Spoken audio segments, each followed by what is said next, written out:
celebration combined into one good time right now. All the anticipation of a season opening race, plus a birthday celebration for one of those ages ending in a 0. Racing America welcomes you to Sebring International Raceway in Florida for round 1 of the 2026 Trans Am Series, presented by Pirelli. A little foggy start to the day here in Central Florida. Skies are expected to clear. It's going to be a beautiful 78-degree afternoon, and we've got Trans Am cars on one of the most historic tracks in the world. Hi, everybody. Welcome to Racing America's coverage of the Trans Am Series by Pirelli. Alan Bestwick, joined by my pal, former NASCAR Cup champion crew chief Andy Petrie. Opening day for a racer. What's it like? Well, honestly, Alan, to be standing next to you, my old friend, one of the best to ever do it in the business, it's an honor to be here. Thank you for inviting me. But it is incredible to be at this historic raceway and see these cars. These Trans Am cars and TA2 cars are really incredible. And to get to know some of the people, some of the drivers, a lot of the mechanics, a lot of guys I've known over the years and got to reacquainted with today and yesterday. It's been a really good treat. I can't wait for this race to start. It's going to be a lot of fun. That's the opening day excitement. Now let's talk about that celebration for a birthday ending in 0. Today we begin celebrating 60 years of Trans Am Series racing. It was in March of 1966, right here at Sebring, that the first ever race for what was then the Transcontinental Sedan Championship, formed by then SCCA leader John Bishop for the burgeoning muscle car scene of the day, was run. This track is 60 years ago. And we continue on celebrating all season long the many legends that have given us many thrilling moments over these past 6 decades.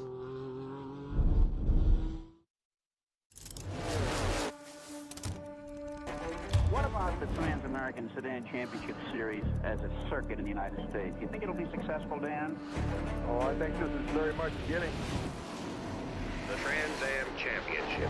Truly an all-American road racing series, now in its 3rd decade. Suspension and torque and carburation. Round-the-clock testing, timing, practicing. Some of the top names in the racing world are here to put their reputations on the line. Parnelli Jones, George Fulmer, Dan Gurney, Mark Donohue, and Roger Penske, team captain. Experienced veterans and strong young newcomers, here to challenge for the Trans Am crown. Ford, Chevy, and Olds have brought out their best. Who wants it more? They're going for it. Trans Am racing, the cars are spectacular on a racetrack, but they don't go around like they're on a rail. They slide and drift, pick wheels up in the corner. They're really fun to watch. To be the most exciting season of Trans Am racing yet.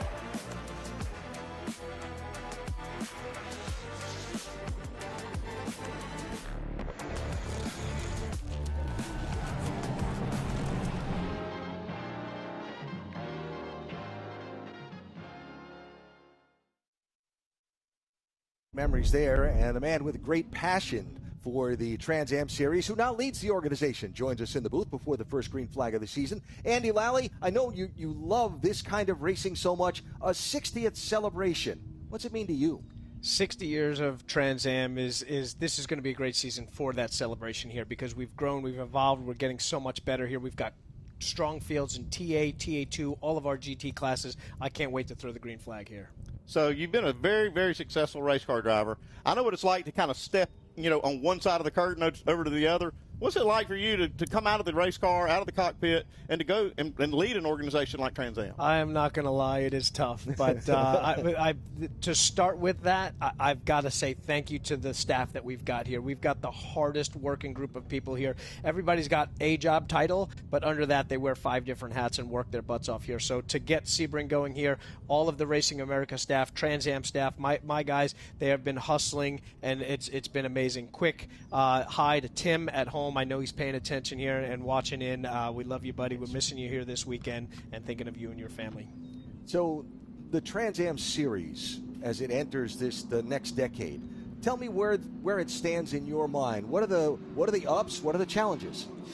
The challenges right now are kind of not reimagining Trans Am, but getting more eyeballs to us. I mean, I don't want to change this formula. In fact, the best part of Trans Am is that this formula has not changed. We're not evolving into cars that are just about driving themselves. We are putting way too much horsepower onto way too little tire and burning rubber coming out of every single corner. I want, and for as any kind of racer wants, and the fans that love to see the show, something that's difficult to do.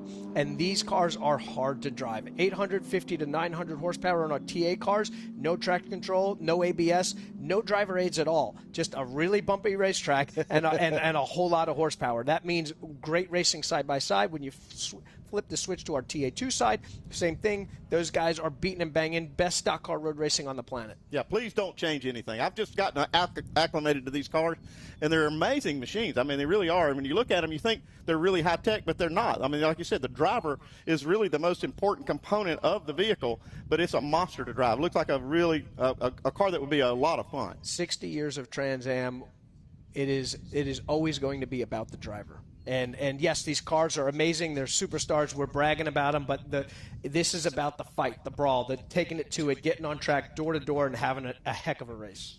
You talked a lot about getting a schedule that was optimized for the series this year. You're going to a lot of really, really amazing race circuits. I can't take any credit for 2025. That was done before I got here, but that was Trans Am's best schedule to date.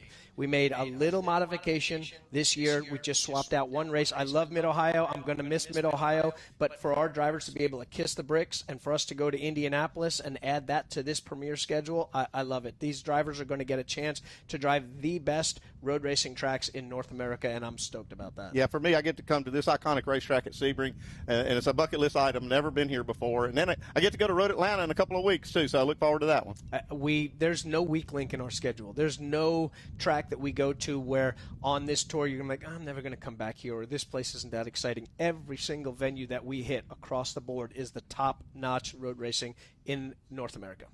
Andy, thank you for the time. I know you got a lot to do on this opening day, but we appreciate it, and we look forward to a great season. My pleasure. Thank you very much. Andy Lally, the president of Trans Am Racing, with us here before the green flag today. And before we get going into the rest of our pre-race, I want to take a moment to remember someone who's not here with us today, who's had a great influence on what will unfold over this coming afternoon and this season. And I speak of former Chief Operating Officer of Trans Am, Michael Printup, who we lost on New Year's Eve.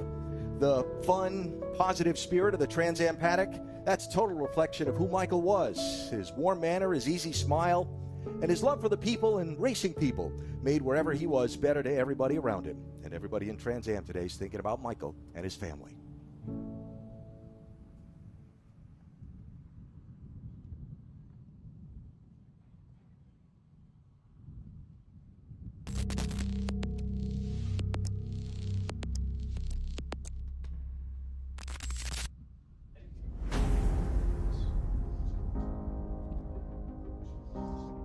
Looking forward to that one.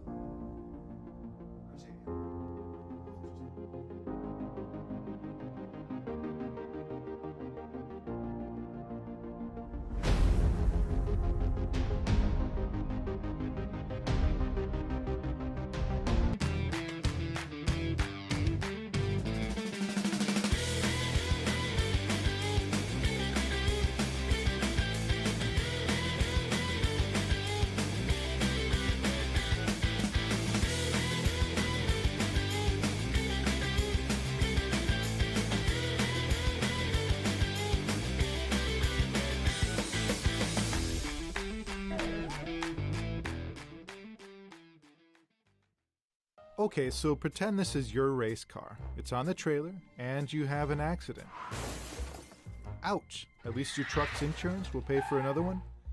Yeah, not so fast. Standard insurance won't replace your race car, whether it's in the trailer, in the paddock, in the garage, or the repair shop.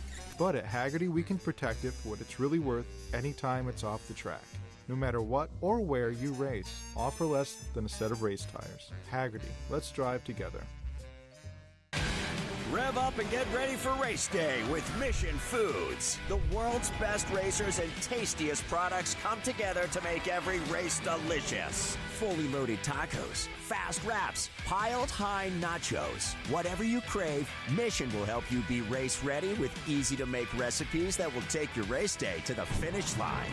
Keep your racing delicious and enjoy all the mouth-watering action. Brought to you by Mission Foods. Too fast, too tasty.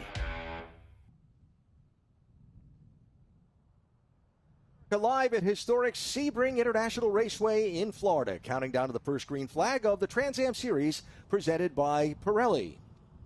The Sebring track opened in 1950 on the site of an old U.S. Army Air Corps airfield, a training field. Yep, World War II, they had a lot of these in Florida. You'll see them everywhere, but they repurposed this one into an incredible facility and a racetrack. So the racetrack that is today, well, it's kind of a procedural thing for all the drivers and teams to do. It's a track walk before practice begins. We did it the other night with Trans Am President Andy Lally. One of the Trans Am Championship, our 60th anniversary. Behind me is the front straightaway of the iconic Sebring International Raceway. Bumpy, full of grooves, potholes, all sorts of heaves in the pavement. You are blasting your way into, of all 17 turns around here, one of the most exciting and treacherous corners, turn 1. We are at the 0 marker of turn 1. This is the apex. It is almost 200 yards away from our turn-in point. This little patch is probably one of the smoothest portions of any of the concrete surface around Sebring. Another very tricky thing about Sebring is going from concrete to asphalt back to concrete. We're leaving our very old concrete, going to some pretty old asphalt here. We see essentially like a trough of burrowing noses that have just dug into the clay here. We've got about 1.5 feet of exit curb. Just an inch on the backside of that is a big drop-off, soft sand. Just another thing that makes Sebring monstrously treacherous and super tough to figure out. The entry to turn 17, almost 4 miles later here, these drivers are going to be on approach of over 175 miles per hour. You've got a narrow kind of 1.25 groove wide with a lot of rubber at the very initial apex, and you open up into the sea of asphalt. Sebring International Raceway is one of the toughest places to kick off race 1 of a championship. Will definitely be one of the most challenging races that we see all season, and it's only race 1.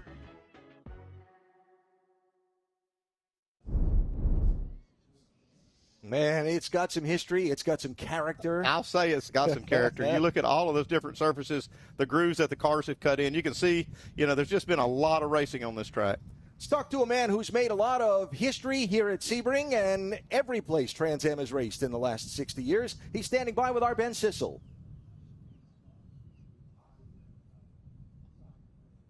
All right, I'm here with my friend, one of my favorite people in the Trans Am paddock, Paul Gentilozzi. Is our Grand Marshal, the most winning driver in Trans Am history. And Paul, you go long way back with Sebring and the history. Tell us a little bit about that. Well, my first time racing at Sebring was 1981. I had left NHRA Pro Stock in 1980. The rules changed, sold everything, and had a Kelly American Challenge car. Came here with the Angelelli brothers. We slept in a tent because there was no hotels, and it was primitive at best. And are you sleeping in a tent this weekend just to honor that memory? No, although I thought about it. I got this great big room. For some reason, they gave me a handicapped suite because they knew I just had an accident. So I laid on the floor to stretch my back. That's how old I am. Nice. I love it. Well, Paul, you and Paul Menard have won 2 championships in a row. New livery here on this beautiful Pittsburgh paints and stains. I love the stripe with all the racetracks that we go. How much work did your team do through the offseason? Well, the deal came together a little bit late. We weren't sure exactly what we were going to do and who was going to be the sponsor, but the Pittsburgh Paint Stain guys have absolutely been wonderful to work with. I'm using them. I'm building about 700,000 square feet of new buildings, and we're using Pittsburgh Paint Stains exclusively in all our new buildings. So the relationship with Menards, we're buying all our construction materials from Menards. So we did a B2B deal that really, really works. Nice. I love it. Well, Paul, one more question. First ballot Trans Am Hall of Famer last year here at Sebring. What did that mean to you? Well, it means everything. You dedicate your life. Motorsports has been a 60-plus year relationship for me, and I care about car racing. Doesn't matter what kind, any kind. I watch speedway motorcycles from Denmark. It really doesn't matter, and I love what we do. I love the fact that it's 76 years old. I can still come here with my family and my sons, and Mark Strickland, our crew chief for 40 years, dedicated 40 years of his life to working on my race cars. So I'm honored having the relationship with Paul Menard. If it wasn't for that, I wouldn't be here. Nice. I love it. And this 3GT team truly is a family, and the experience they have back into rocket sports and everything. Grand Marshal Paul Gentilozzi, man, excited to see you wave the green flag. Awesome. Send it back to you guys in the booth. Ben, thanks. Paul has made so much history in Trans Am racing over its 60 years, and his team continuing to make more history and hope to make more today. A lot of familiar names, numbers, and car colors today, but the start of a new season always means some changes to get used to. Our next-gen driver spotlight is last season's XGT champion, Kaylee Bryson, who moves up to a full-blown Trans Am class car this year. I'll say I'm an adrenaline junkie.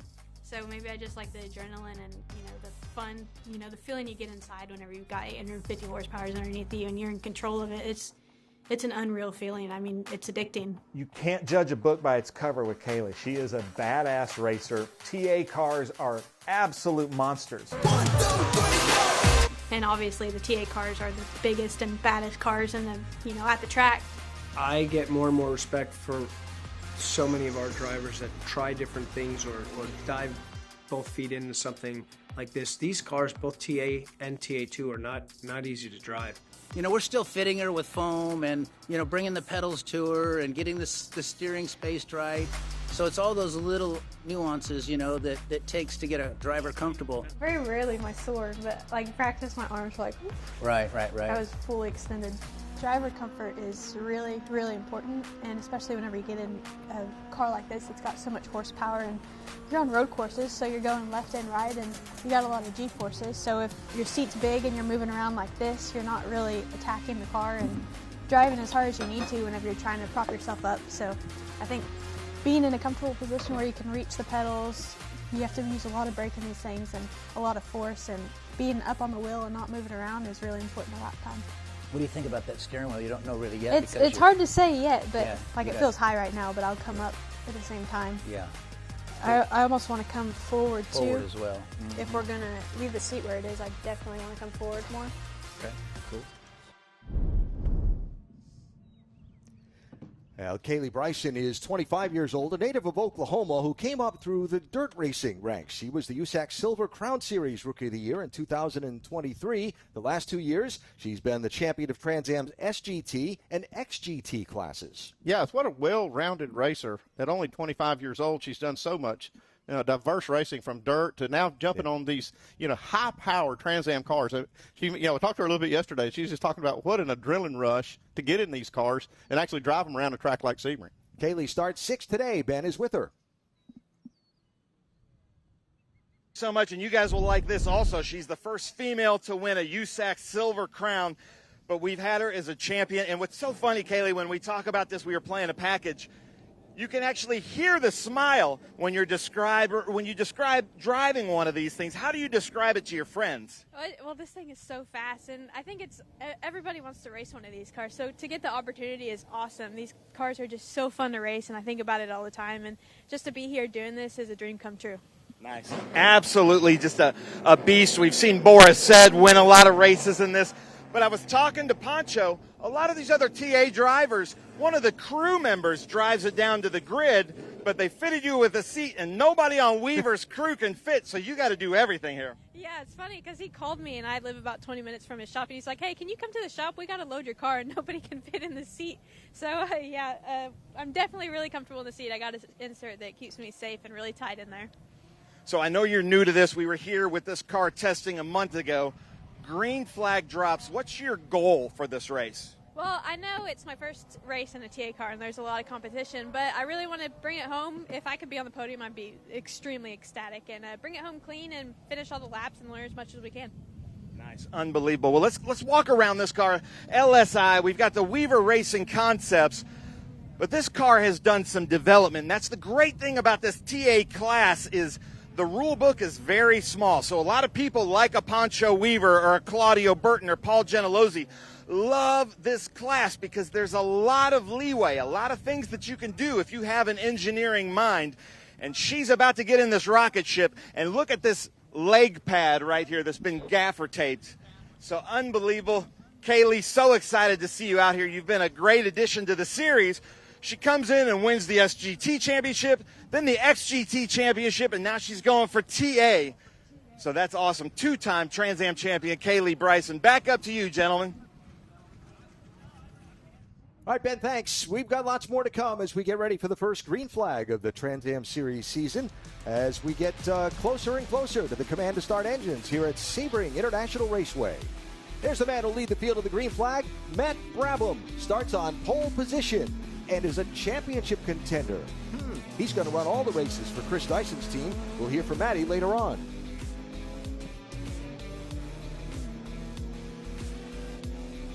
Big news for car lovers everywhere. Now you can get Next Gen at your local O'Reilly Auto Parts store. Every Next Gen formula is built with advanced ceramic technology, and that means a deep gloss finish, serious protection, and long-lasting durability for your paint. World-class racing teams trust Next Gen to protect their race cars under the toughest conditions. And you can trust Next Gen to protect your car every day. Find Next Gen ceramic protection at your local O'Reilly Auto Parts.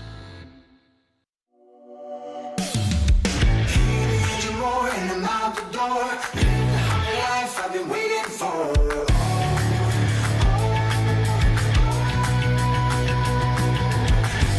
Living the moment till I die. And I'm gonna chase it. And I'm gonna chase it. I know it can't be wrong, no matter how I try. Get ready for race day with Stack Auto Lifts. The world's fastest racers and the most trusted garage lifts come together to elevate every moment on and off the track. From rugged 4-post lifts and powerful 2-post systems to space-saving single-post and scissor lifts, Stack Auto Lifts delivers strength, precision, and performance for every garage. Brought to you by Stack Auto Lifts, created by racers for racers. Proud partner of Race America for the 2026 season. You have to fight to pull ahead, to find your edge, to do whatever it takes to make you 1/10 of a second faster, smarter, more committed than the other guy, because you've got the kind of passion that can overcome the impossible. And we've got the most powerful performance race fuel available to help you do it. Sunoco Race Fuels. Take the lead. Welcome to RacingAmerica.tv. From the local short tracks to the road racing stars of Trans Am, we have you covered. Subscribe now for live access to over 200 grassroots races streaming all season long. Watch anytime, anywhere on your phone, tablet, or TV apps. Get a 10-year archive of grassroots races, plus behind-the-scenes NASCAR team coverage. And when the spotlight turns to Trans Am, Racing America brings you front-row access to the action. This is racing at every level. This is Racing America. Closing in on the green flag for round one of the 2026 Trans Am Series presented by Pirelli here at Sebring International Raceway in Florida. Andy Petrie, your background is NASCAR. You've spent 4 decades or more there. And yesterday when you came into the Sebring paddock for the first time, the Trans Am paddock for the first time, you had your head up under the hoods and the fenders of these cars, talking to all the crew chiefs. What were your impressions of the machinery that we're going to see on the track? Well, Hit that button. I'm sorry. These Trans Am cars, Alan, are just amazing machines. They got huge rear tires. The front tires are big as well, but not quite as big as the rear. I was actually talking to a lot of the engineers about setup, especially for this track. It's a very challenging racetrack with all the character we saw in Andy Lally's walk around. And so I wanted to know how they went about the setup approach. So I talked to a lot of those guys and the drivers as well. But it's like drinking from a fire hose. I got to see a lot of different cars. You see the TA2 cars, which are, they look kind of similar, but when you get under the hood, they're a lot different. Then you look at these the Trans Am cars are just such a beast. I mean, they've got these big engines, big like NASCAR-style V8 engines with carburetors. They don't have any fuel injection. They don't have any traction control. They don't have any anti-lock brakes. And these drivers have to drive them. And every one of the drivers I talked to talked about how much they love this car. You see Paul Menard back out here. Yeah. I think that's what got him back in a race car, is to drive something like this. It's going to be fun to watch. My old friend Paul, see if he can bring home another one today. But I just can't wait to get the race started. One of the things that is fascinating about this form of racing is it's a 100-mile sprint race, period. That's the traditional format. If you make a pit stop, that's not normal. Not normal, and I did talk to him about that. And they carry enough fuel, a lot of fuel in these cars, like 38 gallons when they start. that makes a big transition in the way the car handles and drives throughout that 100 miles.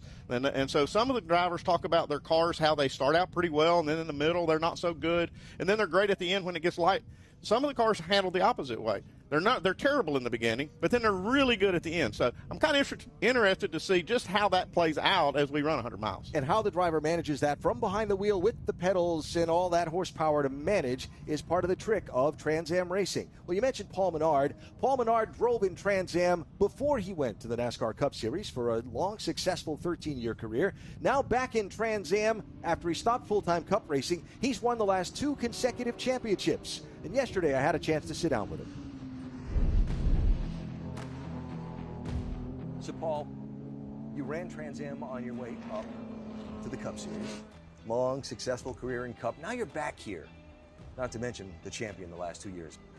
The Paul that's here now versus the Paul that was here before, how are they different? A lot different. 2002 was my first Trans Am race, and young, full of piss and vinegar, right? And now I'm kind of mellowed out a lot and a lot more... obviously know the cars, been around cars the last, 30 years basically full time. So understanding what the car needs, I've got that now, where back then it was just all about driving and maybe tell them if it's pushing or loose. Now I know the cars where we can dive into springs and bars, and 45 years old, 2 kids. So I'm out here doing this for the competition, but also to get my kids to the racetrack to enjoy kind of what I grew up around as a kid, looking up to some of my heroes and being around just cool cars. It's something that most kids can't experience. Showing them kind of what my childhood was like, and hoping that they don't become a part of it later. Animal Golf Club, yeah, right? Yeah. Baseball. Yeah. You said after winning the championship last November in Austin, you said, these are the most badass race cars you can drive in America, and I want to do everything I can to tell everybody about them. Why are they the most badass race cars you can drive? Well, I mean, they're just raw power, raw grip. There's no gimmicks to them. It's just 900 horsepower with a tube frame chassis that hasn't, there's been some developments the last few years, but it's basically very similar to the cars that ran 30 years ago, just back to good old-fashioned American racing. You're a student of racing history. This place, Sebring, reeks of history. Yeah. What about this place do you love, and what about this place really challenges you? Yeah, I mean, the first time I ever came to Sebring was 2022 with Ken Twaits and a Trans Am car. So this was always a track that I always watched as a kid growing up, and watching the 12 hours of Sebring and just all the races that they've gone on here over the years. So to finally come and make a lap around a track that I've always heard so much about was definitely a bucket list item. And it's rough. It's it's everything that they tell you it is, and it's fast. It's rough. It's got changing, go from concrete to asphalt back to concrete. So, but yeah, I mean, look on up and down pit road, and it's a who's who of winners at Sebring, and to be a part of it's pretty cool. Our old friend Benny Parsons used to say, "The guy that wins has the most fun." Are you having fun? I'm having fun. Having a good time. It's a great series. The garage, the paddock is, keep calling it a garage, but it's paddock and sports cars. Yeah. It's very open, and everybody helps each other to a certain point, of course, but great race cars, great people, and having a good time. We're winning races, that always helps.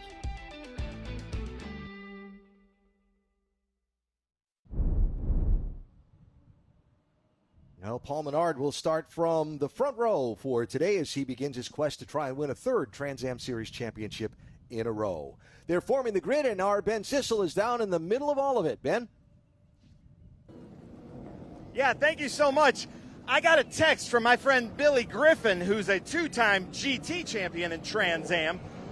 But he wants me to talk about the Kevin Popke Foundation, a good friend of his. He died when he was 50 years old. He was an Army Ranger who had a tragic motorcycle accident. But it's plaid because he always wore a plaid vest when he rode his Harley.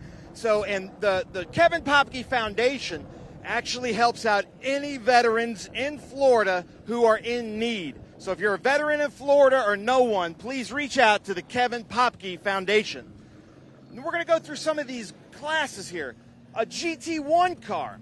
is Paul Fix, who just a few years ago in this car was runner-up in our championship behind Amy Ruman. He's running in honor of Denny Lammers, the car number 66 in family. Denny Lammers, longtime Trans Am competitor. Here's our COO in a Trans Am Cup car. Unbelievable car. We're going to talk a lot about those as well, but we'll turn around and kind of go through the grid a little bit as we talk through this. Cole Moore, our first in TA Cup. His dad, John Moore, one of our fastest drivers, and now Cole Moore, TA2 driver and TA Cup driver. Simon Gregg with the Simon Gregg Foundation, running with Drissy Motorsports, Trent Shoring Company. Love having him out here. I want to give a big shout out to this Ford GT500. Love having these new Fords out here running in the GT class. That's the number 24. So excited to have him out here. That's Derek Carter giving us a little bit of a peace sign. Then we come up here. We've got another one of our GT1 cars of the Bups. Longtime racer here. His dad won the race here at Sebring, I believe, in 2017. Oh, we've got Jim Guthrie. I misspoke. Jim Guthrie, ex-IndyCar driver, actually out here in this Guthrie's Garage, number 62. That's our TA Cup. Then we've got Kaylee Bryson, who we spoke to. She's getting buckled in. Longtime competitor David Pinterick, running with the Bird's Eye View project, another one of our veteran projects. Then we go to one of my favorites, Tommy Drisi. First time he's ever been on time to the grid. Way to start the season, Tommy. That's right, man. Hey, good luck to all the competitors out there. Thank you to Trent Shoring, Motul, Trans Am. It's on the up. Nice. And Tommy, you're about to take the green flag in the first race of our 60th. I know you've got an old Chaparral Camaro. I know you love the history. Is that going to mean something special? This is such a special start to the season. 60 years. You know, man, Trans Am lives forever. Nice. I love it. I didn't get a chance to get up there, but we've got Ragginger up ahead. Then we've got Paul Menard. And then at our pole in the Jim Weed car is Matt Brabham. But, gentlemen, back up to you in the booth. All right, thank you, Ben. And we're coming up on the command to start engines and the green flag for our Trans Am race today from Sebring. Paul Menard on the front row with Matt Brabham, beginning a championship chase to try and make some TA history of his own.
Okay, so pretend this is your race car. It's on the trailer, and you have an accident. Ouch! At least your truck's insurance will pay for another one? Yeah, not so fast. Standard insurance won't replace your race car, whether it's in the trailer, in the paddock, in the garage, or the repair shop. But at Hagerty, we can protect it for what it's really worth anytime it's off the track. No matter what or where you race, all for less than a set of race tires. Hagerty, let's drive together. Rev up and get ready for race day with Mission Foods. The world's best racers and tastiest products come together to make every race delicious. Fully loaded tacos, fast wraps, piled high nachos. Whatever you crave, Mission will help you be race ready with easy-to-make recipes that will take your race day to the finish line. Keep your racing delicious and enjoy all the mouth-watering action. Brought to you by Mission Foods. Too fast, too tasty. The old Hendricks Field, now Sebring Airport, right next door to Sebring International Raceway. Place that opened in 1950. And today hosts the first race of the Trans Am Series by Pirelli for 2026. See the drivers getting buckled in on the grid. They'll be rolling the cars out onto the speedway shortly after the command to start engines. You know, if you want to learn more about Trans Am racing and the people that compete in it, there's an excellent docuseries called Glory Road that airs every week before and after every race here on Racing America and all of the distribution channels you may be watching us on today. It's just a superb behind-the-scenes look at what it takes to go racing and the people and personalities that are here. Have a look. I started when I was 5, and I didn't really have an aspect of, do I like this? I just did it because I thought it was fun. I think once I was more 10 or 11, I really kind of fell in love with it. Just started winning more, and I was like, oh, I like this feeling. Never expected to be moving down to North Carolina and starting a new life with Toyota down here and school, everything.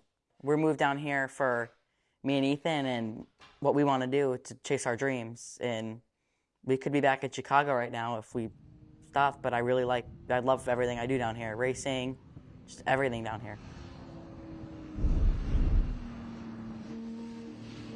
Glory Road, a great look at some of the personalities in Trans Am and TA2 racing. And again, check it out here on racingamerica.tv.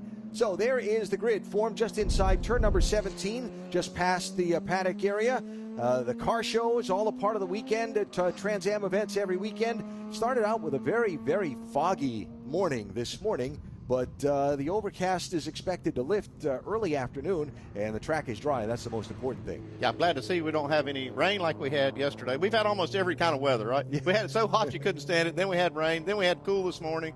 Had that overcast and that fog you talked about, but it looks like it's going to be a great day to race. Drivers and teams will appreciate the overcast, though, right? I mean, yesterday it was a burner here for a while. I was wondering how they would handle the heat if it was like that yesterday when it was 85 degrees, sun was bearing down the track, but should have a lot of grip. The track should, and should stay pretty consistent over the day.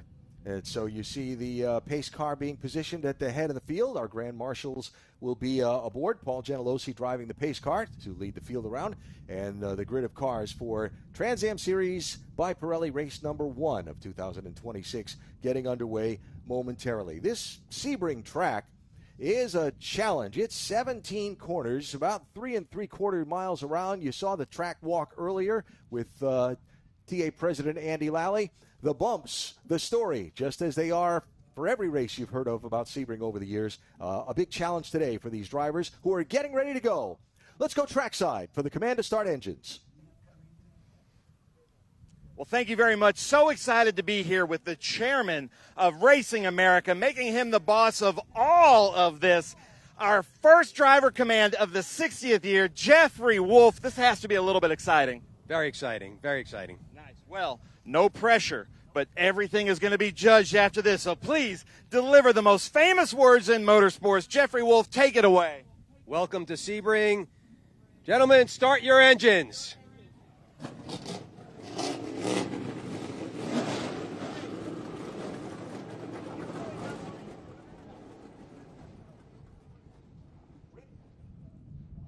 Ready to go racing at Sebring International Raceway with Trans Am Series by Pirelli, round number 1 for 2026. So the traditional format, a 100-mile race, so around a 3.74-mile track. It's actually going to be 100.98 miles, the scheduled distance today, 27 laps here at Sebring. There is a 75-minute time limit on the race, should circumstances require, but 27 laps around here with no tire change, no pit stop, it's a lot. Yeah, the crew guys have had a lot of input on this weekend, but right now it's about the guys that are strapping in these cars. They're going to be out there, and it's just going to be them in this machine and try to figure out how to make those tires last for 100 miles, how to make all the brakes last that long. How hard can they push this car? We'll see a lot of hard racing. I talked to some of the drivers. They have to do a little bit of tire management with these cars because they are so fast, but they should hold up pretty well over the course of that run. Like I said earlier, they've got enough gas on board to make the full race distance without making a pit stop. So the cars roll from the staging area, and we take a look at this 3.74 miles, 17-turn track. Yeah, it's pretty amazing. And like I said, I just got to see it yesterday and watch the track walk with Andy Lally. You know, you go from the start-finish line down, and this is a very tricky corner, turn one. It's maybe a passing zone, but it's very risky. Then you go through a couple of switchback corners, and you get up to turn 7. First gear corner, got to get down pretty slow.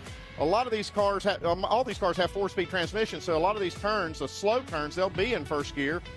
Maybe even turn 13. That's another one on the exit you got to be careful of, not to run off the racetrack because it drops off into a big drop-off off the asphalt and the concrete.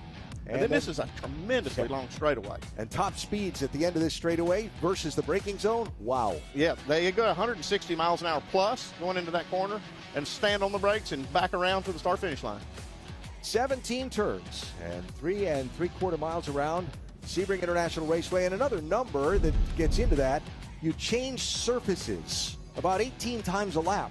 Yeah, and they're not really smooth surfaces, right? Yeah. You can see from some of the close-ups we did when Andy Lally did the walk-around, and you can see where they patched up some of this. This concrete's super old. I mean, it's been here maybe since the World War II era when they were flying airplanes in here on these runways. They're runways that they're running on right there.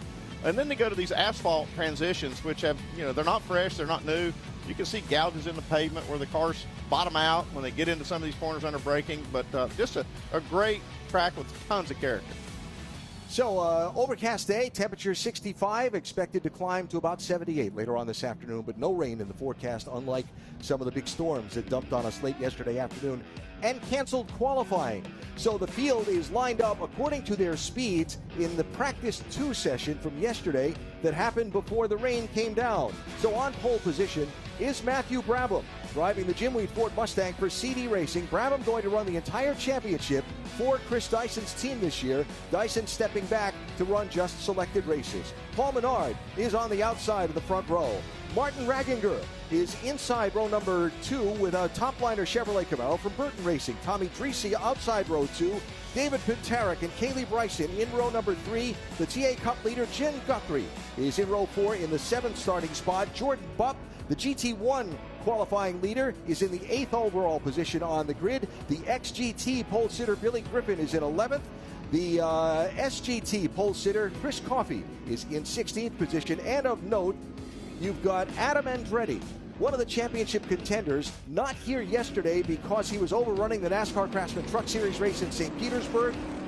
He's starting his number 17 Burton Racing Chevrolet Camaro in 15th on the grid, and lap 1 will be his first lap in this car this season. They did not test in preseason. Yeah, that's going to be an interesting first lap for him, but he's a pro. I'm sure he'll handle it fine. He did a lot of racing yesterday over in St. Pete in the Truck Series, so doing double duty this weekend. So there you go. Some of the stories to set the stage for you. We'll keep an eye on Adam as he tries to make his way through. We'll see. I really believe where Trans Am is concerned, these 2 front row guys, they were a step ahead of everybody in the practice sessions we did get in. It's going to be a dogfight between Paul Menard and Matt Brabham. Yeah, I think so. I think Paul's going to have his hands full with Matt Brabham. That's a really, really fast race car driver, and he's in a great car, great team. It's going to be fun to watch this battle. So just the 1 pace lap in Trans Am at a track that's this long, so they're coming to the green flag. You see the lights off atop the pace car. Paul Gentilozzi, the all-time leading winner and most champions winner in Trans Am racing, is behind the wheel of that. Had a chance to visit with Paul this weekend. Always fun to hear the stories and hear him tell what his thoughts are on the state of things these days. Yeah, he is a character, Hall of Famer. So here they come now, down the straightaway to turn number 17, the final corner.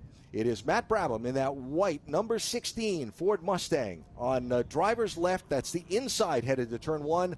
Paul Menard on the outside in that beautifully painted 3GT Racing Ford Mustang. They'll go at it down to turn number 1 for the first of 27 laps and the first of 12 rounds in the 2026 Trans Am Series presented by Pirelli. Pace car is off. Here they come down for the start. Green flag, and we're racing at Sebring. see how aggressive they're going to be under braking into turn one. Like Paul's not giving it up.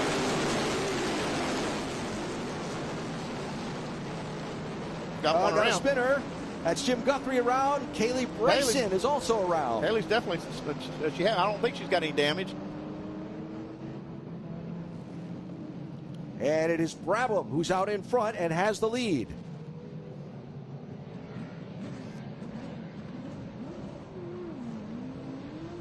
So no full course yellow. It looks like they've sorted it out over there. Matt Brabham with the lead. Paul Menard chasing him.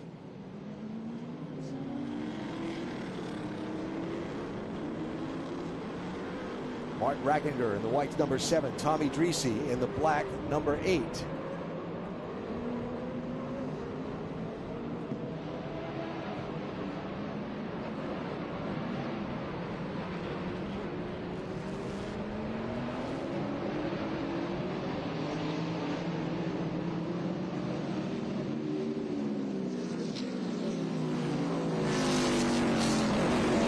Listen to these beautiful 850 to 900 horsepower engines wind up and get going up to full speed. Yeah, they sound good. You can hear by the sound that these cars make a ton of power. You can see right there on the exit of that corner, you see the track drop away 3 or 4 inches off the asphalt. And if you drop a wheel there, you're going to get in the mud. It's not going to be pretty for you or the guys behind you.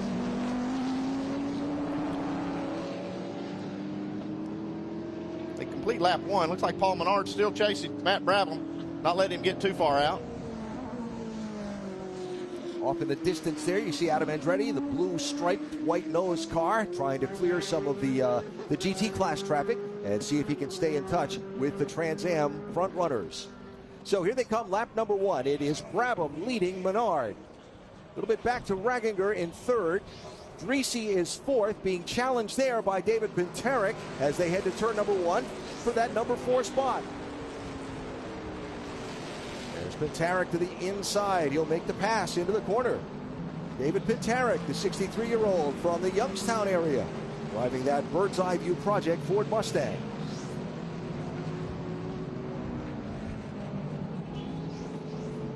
You can see some of the cars bouncing and actually making contact with the racetrack. Cars are pretty heavy with that full load of fuel. They've got to let these cars have a lot of suspension movement. They would normally try to keep them, a level platform for the aerodynamics of the car, but with the track being so bumpy, they have to let the suspension move a little bit. You can see that here, especially, like I said, when the cars are heavy, they're going to make a little bit of ground contact. So turn 7 now, and headed down the Fangio straightaway. It's about 3 really good passing zones on this course if you're confident in your braking. Yeah, like I said, turn 1 is one of those, but it's very risky as you go into that corner with all the transitions that happen. You can really make a mistake trying to make a pass there, but it is an opportunity. But at the end of the long straightaways with the heavy braking is where the guys will really try to take advantage of their competitor.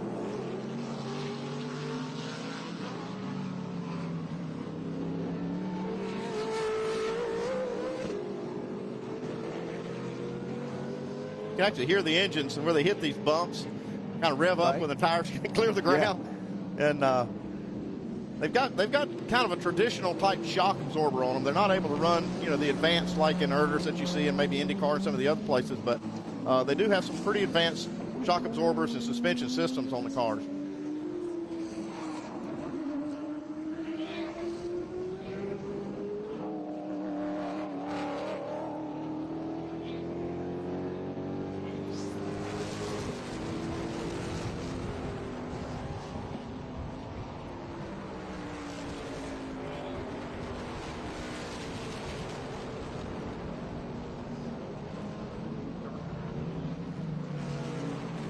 Looks like we've got a car off to the side of the course in turn 6, just after you go under the Corvette Bridge and straighten out onto the run down to turn number 7. Looks like they got the yellow flags at the start-finish line. Double yellow, so full course yellow. Full course yellow for that car in a bad spot, just coming out from under that bridge. There you see some of the AMR safety team standing by there. But that's a pretty high-speed, easy to get off track to driver's left spot. So full course yellow number 1 for... One thing to note here with the caution coming out, these drivers have a system in their cars on the dash that actually illuminates the second the caution comes out, so they can see it. They can't miss it. There's flags all around the racetrack, but they have this alert system in the cars, which makes it a lot safer. And at that point, they are instructed to get down to about 60 miles an hour, kind of maintain their speed and distance until they can find, the trouble on the track, get it kind of cleaned up. Then they'll bunch the cars back up before the restart.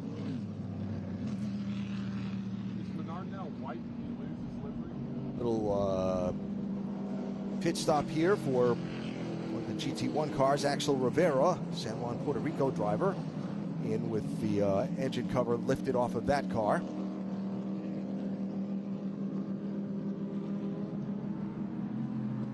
And so under full course yellow here for a stopped car off of turn number 6. And the field slowed and gathered up by the pace car. Time for a break. We'll come back for the restart in just a minute as the Trans Am Series by Pirelli gets going for 2026 at historic Sebring. Big news for car lovers everywhere. Now you can get Next Gen at your local O'Reilly Auto Parts store. Every Next Gen formula is built with advanced ceramic technology, and that means a deep gloss finish, serious protection, and long-lasting durability for your paint. World-class racing teams trust Next Gen to protect their race cars under the toughest conditions. And you can trust Next Gen to protect your car every day. Find Next Gen ceramic protection at your local O'Reilly Auto Parts.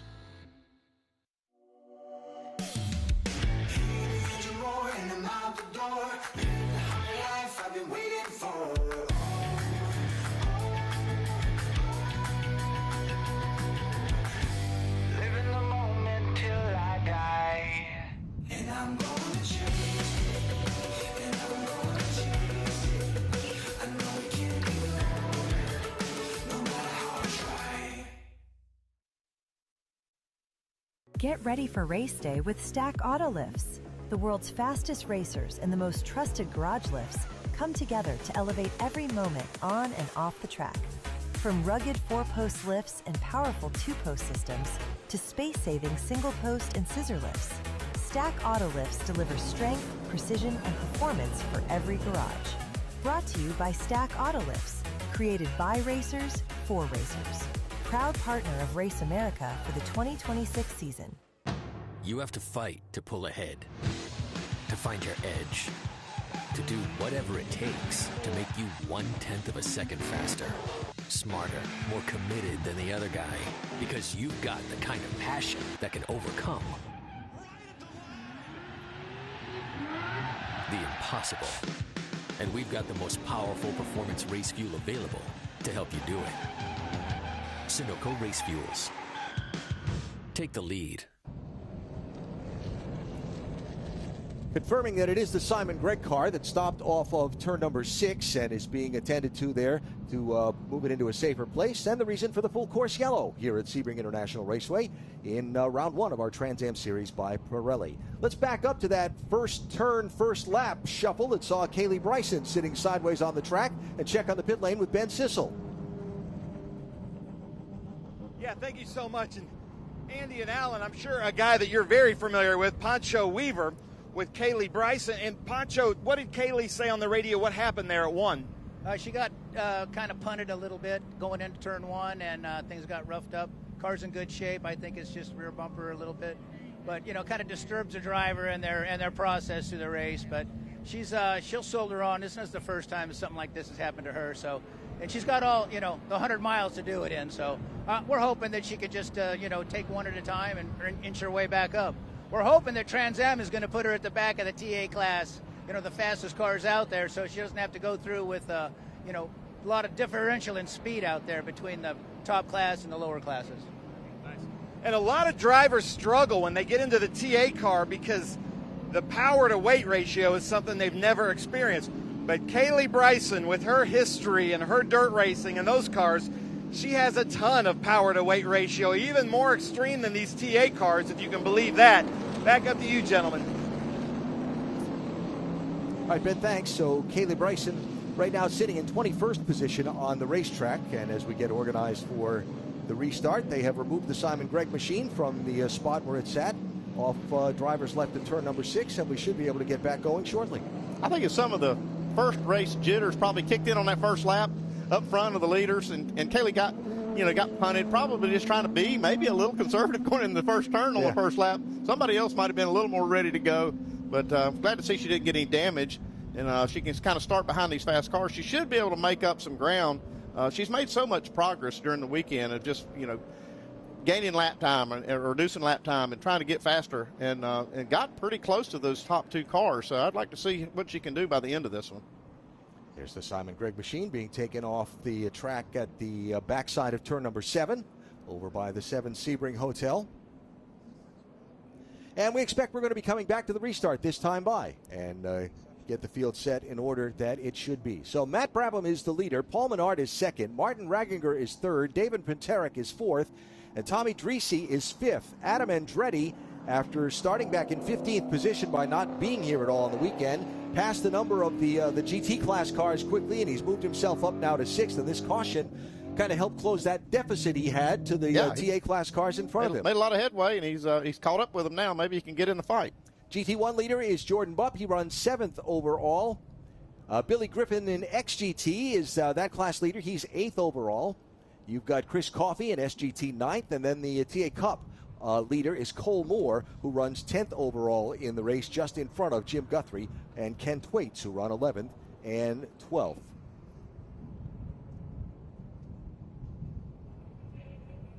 And so here we go, green flag, and it's Brabham and Menard setting off again at the front. Adam Andretti trying to quickly make a move on the inside to pick up a spot from Tommy Dreese in turn 1.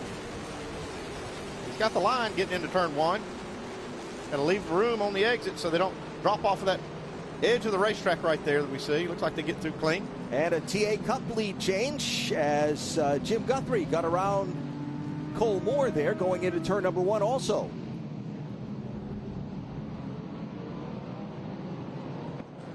And there you see Kaylee Bryson back in line trying to make her way through some of the traffic. She's 13th overall right now. Yeah, it's good to see her car has relatively no damage, so she should be able to make her way up to the front. Oh, a little lock up there from Pinterick.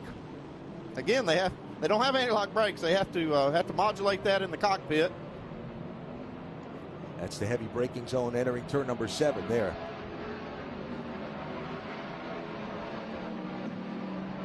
Yeah, these cars have a solid rear axle. They're not independent rear suspension. They run basically like a 9-inch Ford gear that is attached to a rigid housing.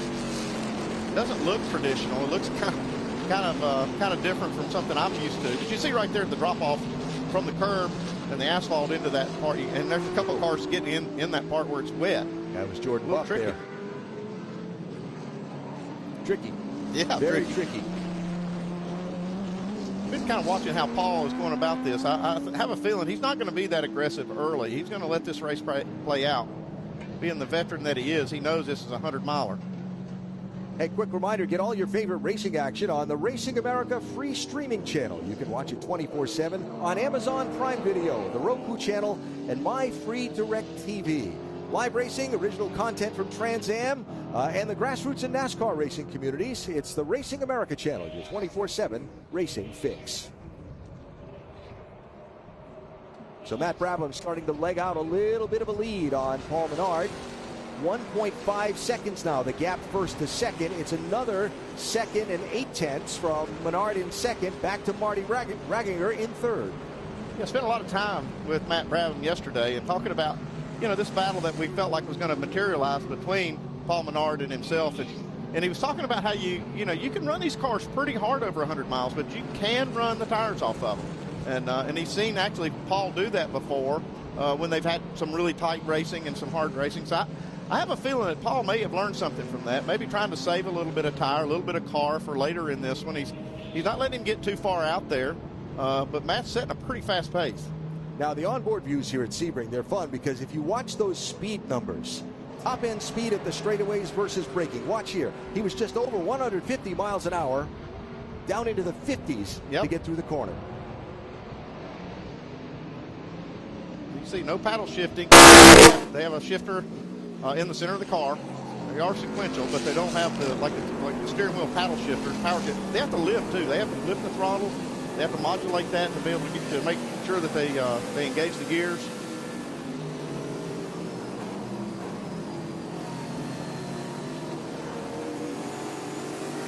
See that fast lap of 1 minute 59. These two leaders pretty well matched each other on the fastest lap.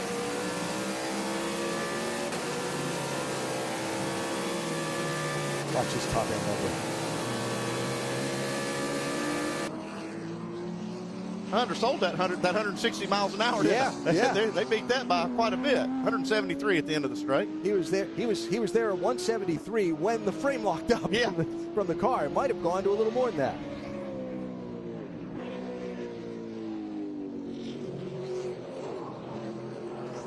So Brabham's lead edges out now to 1.8 seconds over Paul Menard. Adam Andretti still chasing David Pitaric, trying to find a way around him. Back for 4th and 5th positions.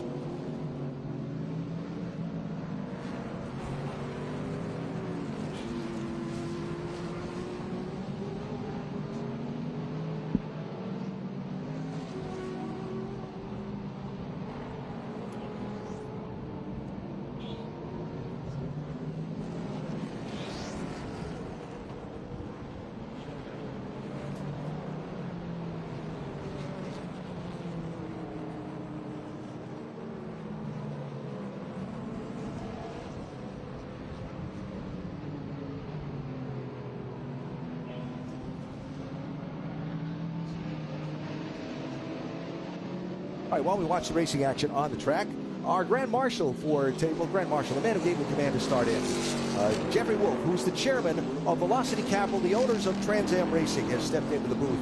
You guys got involved with this, a couple of years ago now, and being here today, seeing all of this, what's your reaction?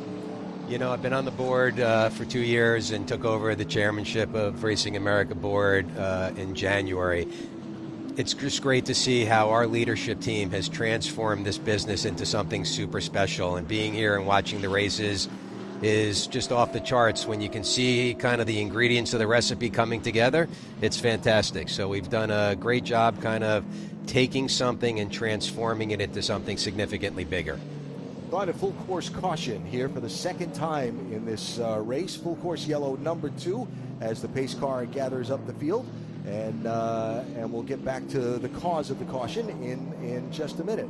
The energy around the Trans Am paddock. My first season, I walk in the paddock. And you're doing a great job, by the way. Thank you. I appreciate that, sir. I walk in the paddock, and I get a really positive vibe from the competitors. That doesn't exist everywhere in racing. That must make you proud. It makes us super proud. I mean, look, our CEO, Lee Gioni, has been doing a great job. The leadership team's done a great job. Adding Ken Twaits, who's racing right now, as our chief operating officer, is a huge lift for us and the message that we want to do in the paddock. Look, to us, this is the beginning of something super special. We're backed by a lot of capital, and we're hoping to really, transform this business into something special. We appreciate you being here with us today and beginning the start of the 60th celebration for Trans Am at Sebring. It's really exciting. Thank you for everything you guys do. Really exciting. Thank you, sir. Thank you, Jeffrey. Pleasure. Jeffrey Wolf, who is the executive chairman of Velocity Capital, owners of Trans Am Racing, Inc., and we're under a full course yellow for the second time in our race at Sebring today. We'll take a quick break and come back and talk about the cause of the caution and get set for the restart.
Okay, so pretend this is your race car. It's on the trailer, and you have an accident. Ouch! At least your truck's insurance will pay for another one? Yeah, not so fast. Standard insurance won't replace your race car, whether it's in the trailer, in the paddock, in the garage, or the repair shop. But at Hagerty, we can protect it for what it's really worth anytime it's off the track. No matter what or where you race, all for less than a set of race tires. Hagerty, let's drive together. Rev up and get ready for race day with Mission Foods. The world's best racers and tastiest products come together to make every race delicious. Fully loaded tacos, fast wraps, piled high nachos. Whatever you crave, Mission will help you be race ready with easy to make recipes that will take your race day to the finish line. Keep your racing delicious and enjoy all the mouth-watering action. Brought to you by Mission Foods. Too fast, too tasty. Back live at Sebring under the second full course yellow of the race. Let's go down to pit lane quickly and Ben Sissel. I'm down here with Camry, with Chris Evans at Jefferson Racing. We saw Jim Guthrie come in here with a tire issue. What was happening, Camry? He got a flat tire, and when he came in, his brakes got pinched off, so we're going to try to pinch it off and hope that he can... Yeah. It's never a good thing when before they change the tire, they come in. I saw about 6 zip ties going into the suspension, trying to get that brake line up against something so it doesn't rub up against that tire. Andy Petrie, hopefully you could speak to that a little bit and what kind of damage that could cause. Back up to you guys. Well, Ben, if they have to pinch off the brake line, that's going to eliminate the brakes on one corner of the car. Not going to be an ideal situation to be out there with to be able to run competitively, but it will allow them to get out, make some decent laps, and keep the car under control. But having to do that is probably the only fix they've got right now because they can't kind of replace the brake line. So tough break for Jim Guthrie, who was the TA Cup class leader. Remember, we saw him make that pass on the last restart on Cole Moore for that spot, but Guthrie into some mechanical difficulties there. So moving the TA cars to the head of the line for the restart. New procedure for Trans Am Racing. So you'll have Matt Brabham first up behind the pace car as we get set to go. And we should go racing next time they come by the start-finish line. You've got Brabham, Menard, Ragginger, Pinteric, and Andretti, the top 5. Then Tommy Dreese, 6th. Kaylee Bryson back up to 7th. John DeGaynor in his first Trans Am Series race. Last year's GT1 champion and SVRA Driver of the Year has moved up into the TA class this year. John has moved up nicely in the race from 14th on the grid to the 8th spot. Then the TA Cup leader Cole Moore is 9th, and Billy Griffin in the XGT leading car is in 10th position. There's John DeGaynor. John out of the Detroit area, Speed Dreamin' Racing Ford Mustang, longtime vintage racer with his dad for some, long time. And has just gradually tried to find ways to challenge himself more. Well, he found a way here. he's tackled a pretty good monster here with these TA cars. John, Chief Executive Officer of Methode, which is a company in the transportation electronics business. His travels take him around the world, and yet he always finds time and makes time to be as part of these race weekends. And here he is in his first ever Trans Am race. There's a look at John at work inside that machine.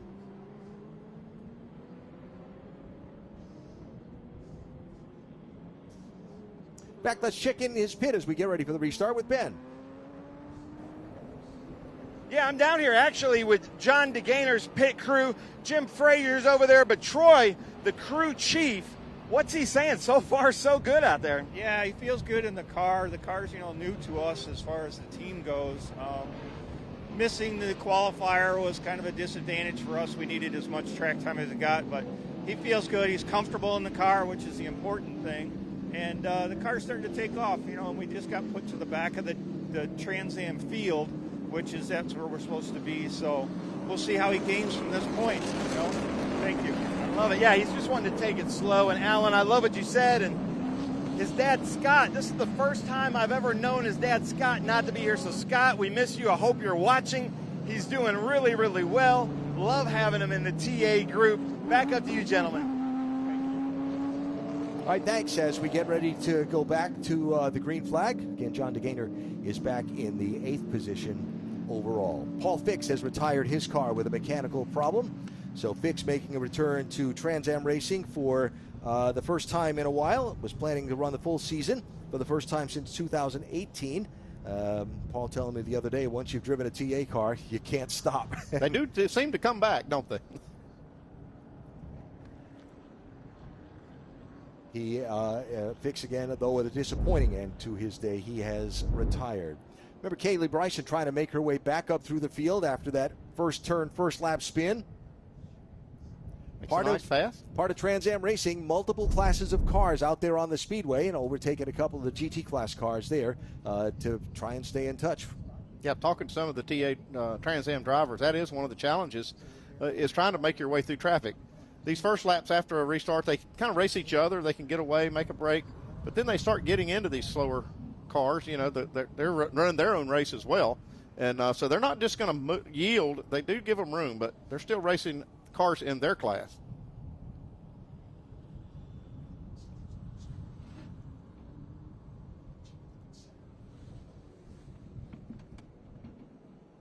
So here they come, getting ready for the restart. And it'll be Matt Brabham and Paul Menard again in the top 2 spots in the overall running order.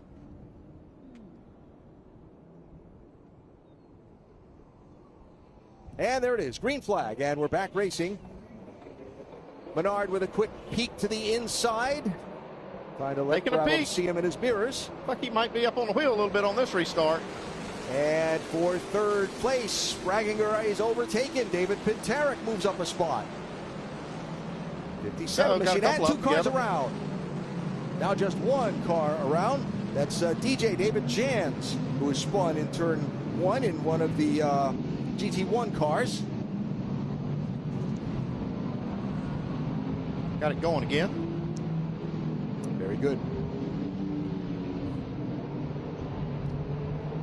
So nice move there from Pintarek, but he wasn't able to hold on as Ragginger is back in front of him.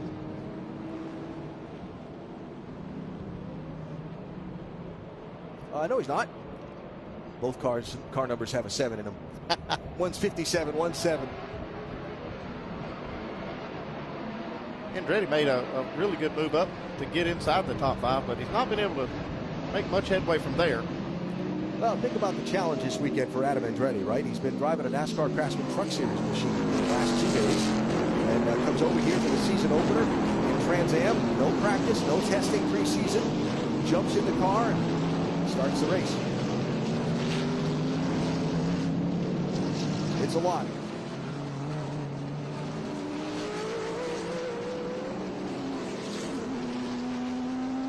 I thought Paul Menard would be able to put a little bit of pressure on Brabham. Right now, Brabham's out to a little bit of a lead. Yeah, by the way, my eyes weren't deceiving me. Pintarek is in front of Ragginger. It's the scoring ticker that's locked up, and we're working hard to get that fixed up.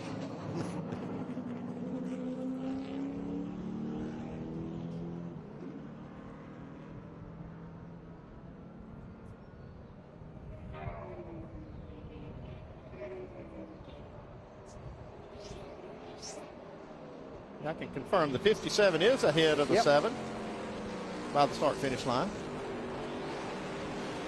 Let's talk about David Pintarek for just a minute. 63-year-old from the Youngstown, Ohio area. He's in his 13th season of Trans Am racing. David didn't start racing till he was 41 years old. So he's a late bloomer. But a delightful guy, and just one of those people that you just love to spend time with in the paddock. Yeah, he did. He had 2 podiums last season, finished 6th in the points, 8 starts. And there he is, trying to hang on to a spot, that number 3 position, over Martin Ragginger. 37-year-old Austrian in that top-liner Chevrolet for Burton Racing.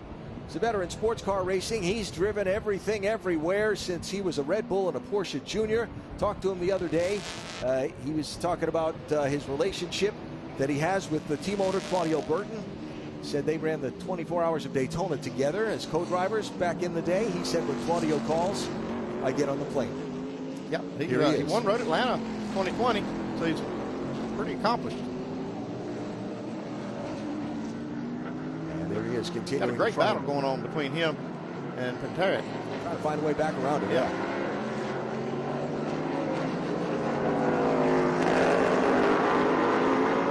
So Adams ready. Going in this battle. 3rd, 4th, and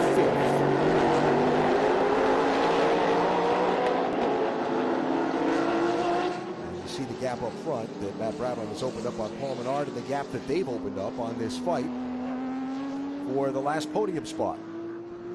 Don't forget, after the Trans Am race today, we're coming right back here live to Sebring for the Cube 3 Architecture TA2 race. Join us today at 1 o'clock Eastern as the TA2 drivers kick off their season on this historic Sebring course. What a field of cars, what a field of drivers, and that should be a real knockdown, drag-out thing. Yeah, a lot of young, really young, super talented drivers in that field.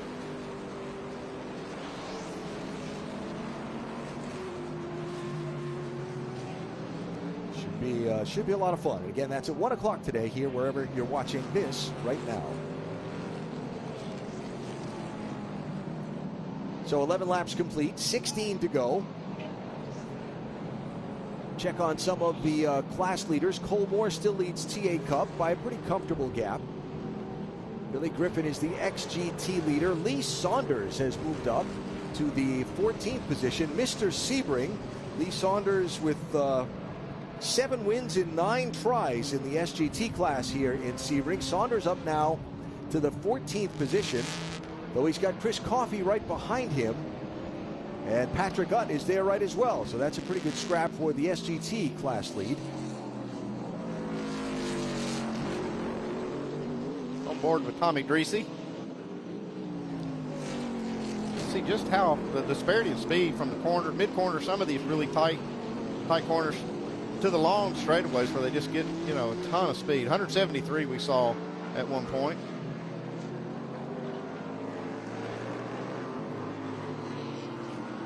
Tommy, veteran driver out of Los Angeles, been doing this a long time.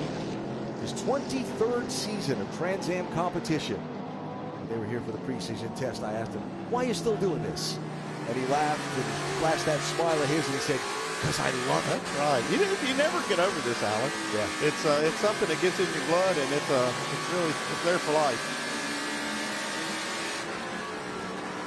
If you get an opportunity to get in one of these, you take it, man. You just get out here and race on this kind of track with these cars. You had 2 or 3 people say to you, hey, we got to get you into one of these cars. Oh, yeah. I've been offered a ride in a couple of these. I thought I was too old. I'll see some people like Greasy out there. Maybe not.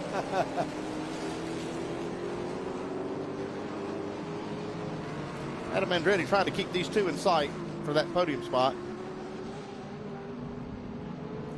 And there at the back end of that line of cars, you see Dreesy in 6th and Kaylee Bryson running in 7th place. Making up ground after that turn 1, lap 1 spin.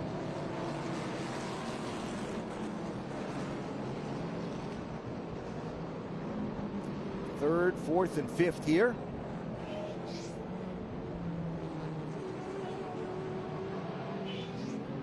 David Pitarik hangs on to this spot and gets a step on the podium. You won't see a bigger smile. I mean, he's facing a guy who was a Red Bull and Porsche Junior all over the back bumper and withstanding the pressure. He's got some work to do if he's going to get this podium spot. Yep.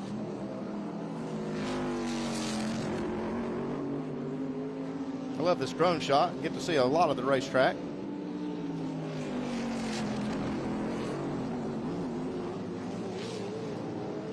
Using all that curving. Yeah. Ragginger's not, he's not conserving anything right now. I love this angle too because you can see the chassis working over the bumps. Talk about the bumps at Sebring, but look at those cars working over that stretch. Yeah, and I saw a brake light pop on. I think it was Ragginger's car, where they're tapping the brake just to make sure that they're there. And settling in. Yeah.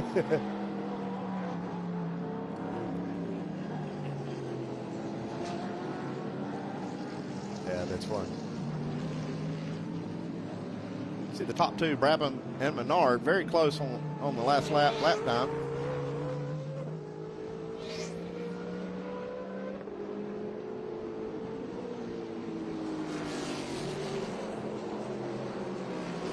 All right, so the fight is still for 3rd, 4th, and 5th as the gap 1st to 2nd has grown a little bit. Yeah, these 2 and Tarek and Ragginger have pulled a little bit of a distance between them and Andretti. There's Kaylee Bryson now. She's trying to move up, make a move. Tommy Dreese going to try to hold her off. See the sparks showering yeah, up you in can that see car that over the bumps. Very cool. I said earlier, these cars carry a ton of fuel. They got 38 gallons on board when they start this one to make the whole 100 miles without stopping. And it changes the car over the course of the run. As it lightens up on fuel load, it changes the front to rear weight balance. The tires also kind of give up a little bit of grip, but the car's getting lighter, so you know the speeds don't really fall off a ton. The tires do hold up well, but it's a big difference in the way the car handles from start to finish. Watching Greasy work the backside of the course, headed up toward turn number 10 here.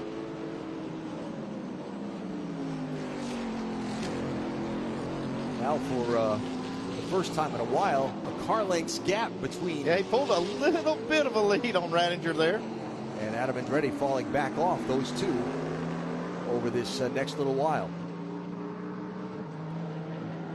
See the back hanging out there. They come through there on the 7-car Ragginger.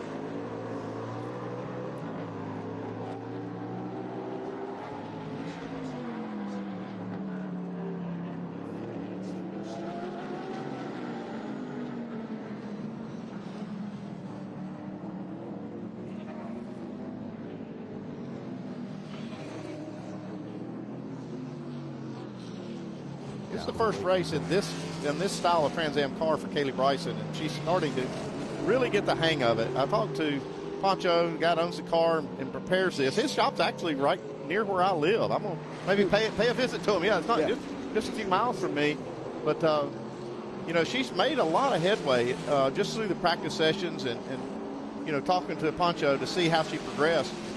Very methodical about it, and even got the attention of Matt Brabham. I talked to him yesterday, and he was talking about how she was progressing and gaining, you know, chunks of lap time every time they go out. I got to think she's learning a ton as they get through this race, and she's working on trying to get by Tommy Dreese. And we saw David Jans have a little spin on a restart earlier. He's retired his number 70 machine for a mechanical, so DJ is out of this race.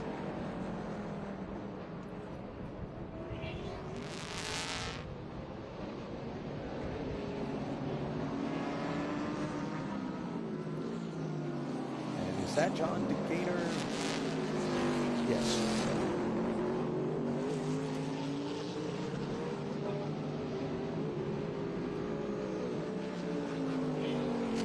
So the top 5 cars in the SGT class are all running together on the racetrack. SGT, Super GT, high performance production based cars. They've got some moderate electronic driver aids, a way for Trans Am to create a pathway to go from club racing to professional racing, and you work your way up through those GT categories till you get to a full-blown Trans Am car. You've got Chris Coffey, Lee Saunders, Patrick Utt, and Ray Mason running 1st through 4th in the SGT class, and they're 13th, 14th, 15th, and 16th online on the track. They've traded the SGT lead a couple of times between Saunders and Coffey. Right now, Coffey has it. Chris, two-time Trans Am GT champion, moving up to the SGT class this year to try and challenge Lee Saunders and the others for that championship. Got a good battle going on right here. 84 is Saunders, and 97 is Coffey. Coffey from Dallas, Texas, had a real adventure to get here. Switched as he moved up in class to this Ferrari machine for this year, had a transmission problem in a test. The new transmission they ordered from overseas didn't arrive, so he scrambled together. He go to AutoZone to get that, can't Yeah, he had to put one together from pieces of the failed transmissions he had. As he works in the business of maintaining and preparing Ferrari and Lamborghini cars in the Dallas area, he went through a whole thing to get here on the track and be on the grid. And Lee Saunders from Lakeland, Florida, 3-time SGT champion that Coffey's moving up to challenge. His home track is Sebring. He has the most all-time wins in Trans Am competition here, 7 times. He's been on the top step of the podium in the different classes here. Is that why they call him Mr. Sebring? Mr. Sebring, yes. So that's a good fight. Again, it's back for the lead in SGT, and it's 13th and 14th overall. And Saunders trying to fill the mirrors of coffee there. He's making him work for it.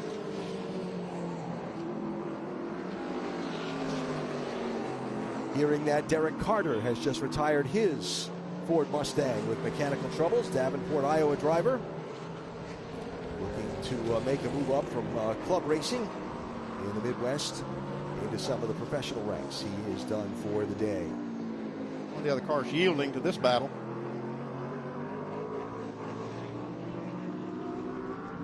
It's good stuff here. The 11 car, Jordan Bupp. That's one of the GT1 Challenge cars. Veteran driver out of Fort Lauderdale. He and his dad, so well known around this paddock.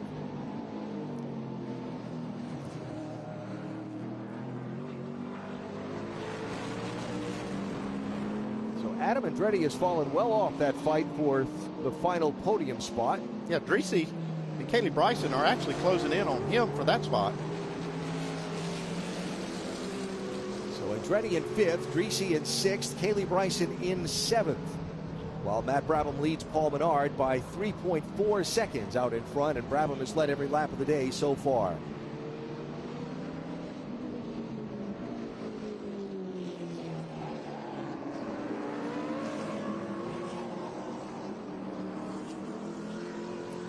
Saw John DeGainer on board a little while ago, told you his story.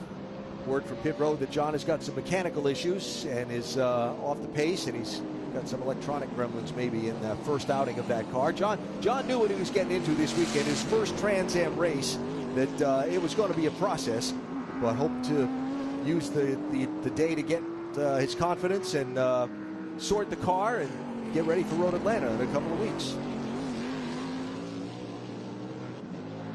So Lee Saunders has gotten by Chris Coffey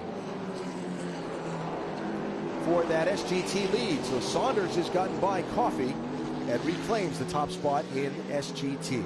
Here's the overall lead coming at you down the straightaway. That gap staying fairly consistent between the top two and Brabham and Menard. Just kind of looking at the scoring monitor. You have a couple of cars actually run their fastest lap of the race. And that battle back there with Kaylee Bryson and Tommy Dreesy, they're running their fastest lap so far. No problem here. That is the 22 machine of Axel Rivera, who is off the pace. And look at this, side by side, coming at you. Little contact there as well, maybe. It's not over yet. Ragginger is going to get by, well, maybe. Pinned in behind the GT this is car. risky right there. Woo. That was a risky pass. They're in traffic. Exit of turn 1. These guys, they want that podium spot, man. They're going to race for it. Yes, that for the last step on the podium. And that spot at the exit of turn 1, we've seen a couple accidents here before in some Trans Am races. That's a big impact spot if you get shoved off there. And they were having to deal with a slower car. I think that might have been an opportunity for Ragginger to make his move. He took advantage of it, that's for sure. So can Piterek find a way to get back to him and reclaim the podium position? Got 10 laps to go. So again, that's over 30 miles here. 3 and 3/4 mile track, yeah. So there's 10 laps left. Almost Still a lot of miles. racing. I know my math can be spotty sometimes, but I'm pretty confident in that one. I trust you, Alan. You're watching this broadcast on Racing America, and if you're joining us for the first time, there's a lot more to see. Log on to racingamerica.com and get all your favorite racing news, grassroots live streams from across the country, behind-the-scenes NASCAR Cup Team content, and, of course, Trans Am and TA2 Racing. Check us out, racingamerica.com. Coming up next is the Alabama 200 from Montgomery Motor Speedway on Racing America. That's after the Cube 3 Architecture TA2 Series race today from here in Sebring. We'll have racing from Montgomery coming up on Racing America. The leader's now moving through lap traffic. See Brabham just getting by.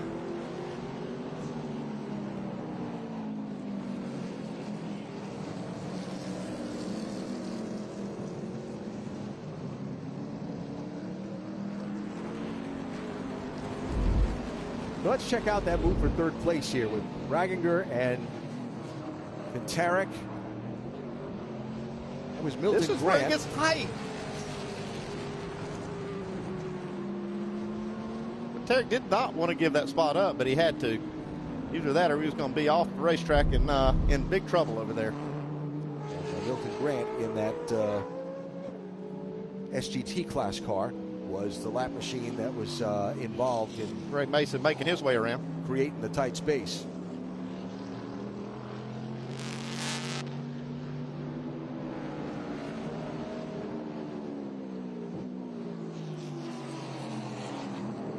See Cole Moore still leading the TA Cup class. The green badged numbers on your scoring monitor.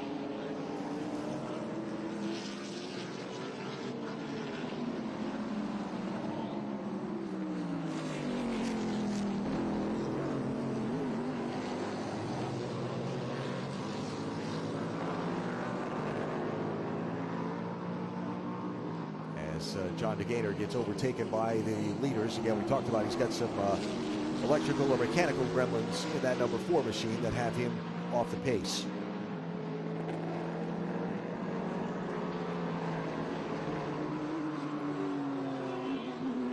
Looking back in the field a little bit. Still got Billy Griffin leading XGT. I mentioned the TA Cup standings. Cole Moore, Ken Thwaites, Matt Crandall, the top 3. That Saunders and Coffey fight in 12th and 13th overall for the SGT lead. Saunders has moved away. Is that Tommy Greasy there off the pace? Yes, it is. He had some kind of problem in the battle there with Kaylee Bryson. They were actually closing in on Andretti. Running some of the best laps they've run in the race. I don't know what happened here. Definitely serious, whatever it is. I'm pretty sure 36 miles an hour down the straightaway is not good. You can see now Kaylee Bryson trying to close in on Andretti. They've been, those two, Dreesy and Kaylee Bryson, had been about a second, just a little less than a second a lap faster than Andretti. But then something happened to Dreesy, and he just fell off the pace there. I was talking to Adam Andretti on the phone the other day from when he was over in St. Petersburg, and he was talking about the challenge of taking on a new style of racing. Did the NASCAR truck race in Atlanta. Said the machine was handling really badly at a segment of the race, and he just kept going and going. Found out when he came in for a pit stop, he had a right front tire that was leaking. That'll do it. And he said, wow, it felt so much better when they put a new right front on it. I bet it did. I bet it did. Yeah, he's figures to be one of those competing for the championship again this year in Trans Am Series by Pirelli, and again starting cold today and running in 5th position. No practice, no testing. So the Tommy Greasy car is not going to make it back around to a safe spot, and we're going to get our 3rd full course yellow of the race.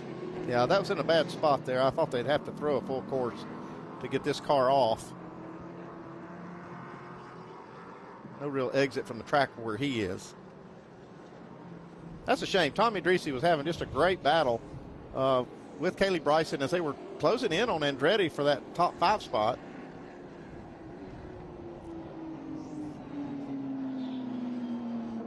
Not the way Tommy wanted his season to start. Our 2009 champion in Trans Am and one of the biggest proponents of the series you'll find. But his season is not going to open the way he wanted, and we're under full course yellow for a 3rd time today at Sebring. Big news for car lovers everywhere. Now you can get Next Gen at your local O'Reilly Auto Parts store. Every Next Gen formula is built with advanced ceramic technology, and that means a deep gloss finish, serious protection, and long-lasting durability for your paint. World-class racing teams trust Next Gen to protect their race cars under the toughest conditions. And you can trust Next Gen to protect your car every day. Find Next Gen ceramic protection at your local O'Reilly Auto Parts.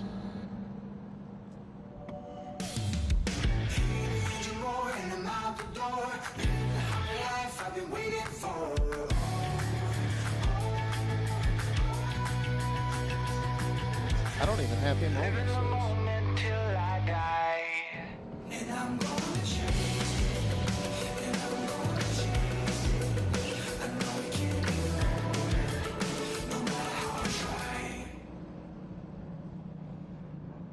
Get ready for race day with Stack Auto Lifts. The world's fastest racers and the most trusted garage lifts come together to elevate every moment on and off the track. From rugged 4-post lifts and powerful 2-post systems to space-saving single-post and scissor lifts, Stack Auto Lifts delivers strength, precision, and performance for every garage. Brought to you by Stack Auto Lifts, created by racers for racers. Proud partner of Race America for the 2026 season. You have to fight to pull ahead, to find your edge, to do whatever it takes to make you 1/10 of a second faster, smarter, more committed than the other guy, because you've got the kind of passion that can overcome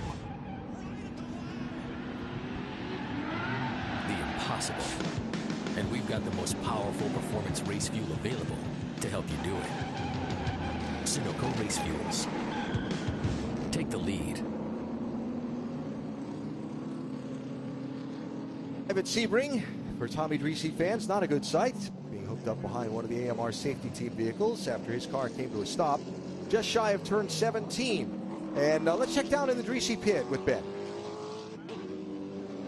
Yeah, thanks a lot, Alan. Not a good sight to see at all. Talking to Gary Seelix, team manager. Not the start that Dreese Motorsports and Trent Shoring wanted to have this year, huh? No, sir, definitely not. We had something going to drivetrain. We're not sure what it is today. Someone got an assignment in turn 1, broke some suspension, but we'll come back strong for Road Atlanta. Nice. And I'm so excited to see Simon Gregg back in the paddock. Always the favorite driver in the paddock. Such a nice guy. Just a rough start for you guys this weekend. Yes, sir. It's a pretty rough start for this weekend, but we'll rebound and come back stronger for Road Atlanta. I love it. Well, Gary Seelix down here, but hold on. Let's come over here real quick. Let's talk with Kreider Racing. Now, let me know if we're going to go green, but David Penterick, man, I know he's been working out a lot in the offseason, but what's he got with him? We've been running really, really well. We're running against two super good drivers in Ragginger and Andretti. We led in Ragginger for quite a while. Andretti had to come from the back. I don't know if he's been saving anything for us or not. We're ready to go, though. I need to talk to him. Yeah, go ahead. That Bird's Eye View Project number 57 car. He's about to call green. Back to you, gentlemen. All right, Ben, thanks. So getting the field in order for the restart. Getting the TA car cycled to the front of the pack behind the pace car, which is why the driver needed to be talked to at the moment. As you'll see, some of the lower class cars pull off to driver's right, and the TA cars move to the front of the line. So as we get ready for the restart, probably next time by, it's Matthew Brabham leading Paul Menard. Brabham has led every lap from pole position. Menard has been second every lap from second on the grid. They were side by side into turn 1. Brabham squeezed out the lead off the corner, and it's been that way ever since. You've got Martin Ragginger in third for Burton Racing, top liner Chevrolet Camaro. David Penterick is fourth, the Bird's Eye View Project Ford Mustang. Adam Andretti is fifth in his top liner Chevy Camaro. Cole Moore is the TA Cup class leader, new for this season. These are kind of a spec car. They started last season in the Western Championship and a National Championship added this year. They're all built, all the cars built by Chris Evans Race Cars. They all have a Cup-style engine in them. You had a look under the hood of one of them yesterday. Yeah, they are very similar to what we see in the Trans Am cars. The engines are, but yeah, this is a pretty neat series as well.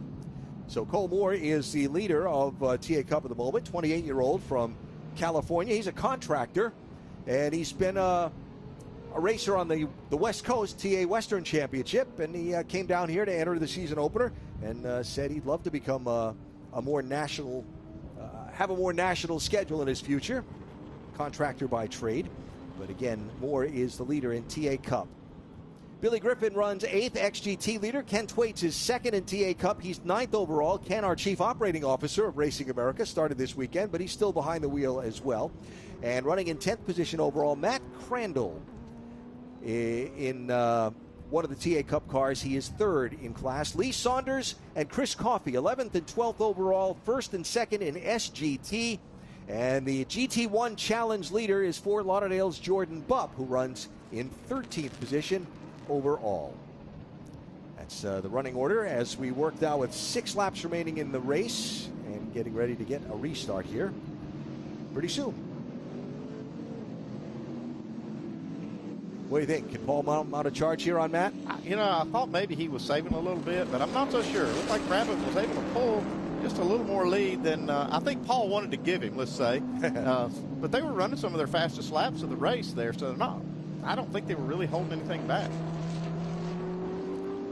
So there'll be 5 laps to go in the distance when they come back around to the start-finish line. See the lights still on the pace car, but Trans Am race control race procedure, they can call for that restart at any time. So drivers and their teams always monitoring race control, and yes, being ready at any time. Green this time by, in fact, is the call from race control. Yeah, we'll see if Paul has anything for Matt. And that 3rd and 4th scrap as well. Yeah, that's been a great battle.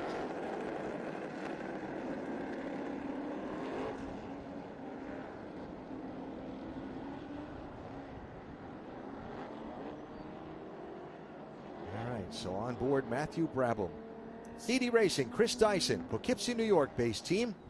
Dyson himself, 2 wins from trying to equal the record for most wins all time in Trans Am competition. But business commitments outside of the sport feel him like he can't devote everything he needs to be a successful driver and be fair to his team. So he's going to run a limited schedule this year when conditions permit. And they put Matt Brabham behind the wheel of this car for the full championship this year. And he is making a statement, as he does every time he's in a Trans Am car. Matt has run 16 Trans Am races. He's won 8 of them. That's impressive. I'm telling you, you win half the races you enter, you've had some real success. But he's got the man who's won the last 2 straight championships behind him now as we get ready for a restart. Pace car is off. And the green is out. 5 laps to go at Sebring. Menard shows a quick look in the mirror.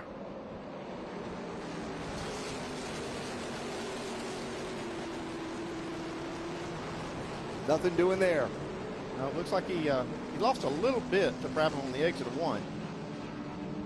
And Paterick not able to make a charge on Ragginger for 3rd position into that first turn.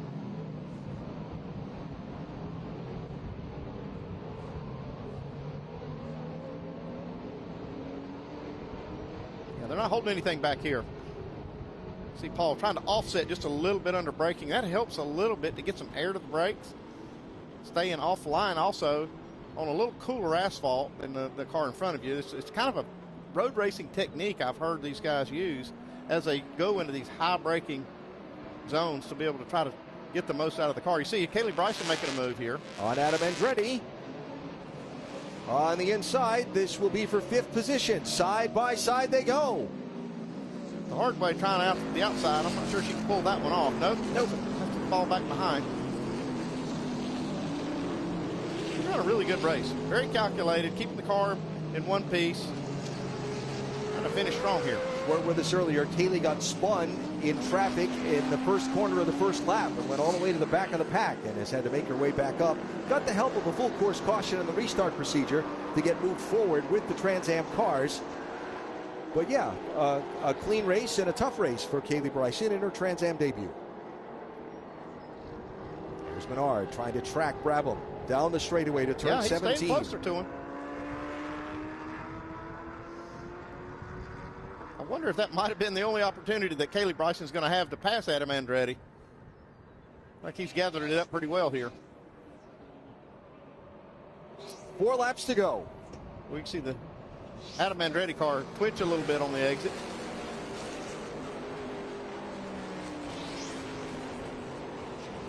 Fifth and 6th place here, Andretti 17. Bryson in the bright neon green number 2 machine. A Chevrolet and a Dodge going at it.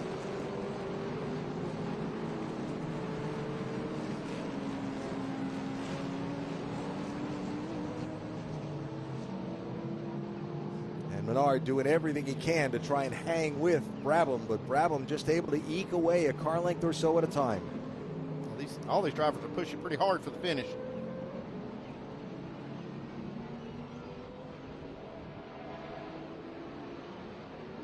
a slower car. Oh my goodness, looks That's like Pitara. Derek. Oh, he's off. He's off. I don't know what happened there. And again, Bryson with a look on Andretti at a tough part of the track to try and finish that pass up at turn number 10. David Pitara trying to get to a safe spot on the track, but that may bring out another full course yellow where his car is. I hope not. Some good battles out on the track right now.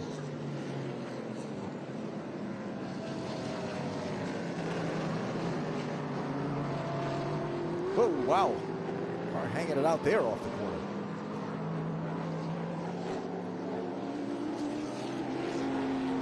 That's Andretti and Bryson for 5th place. I'll make that for now 4th place.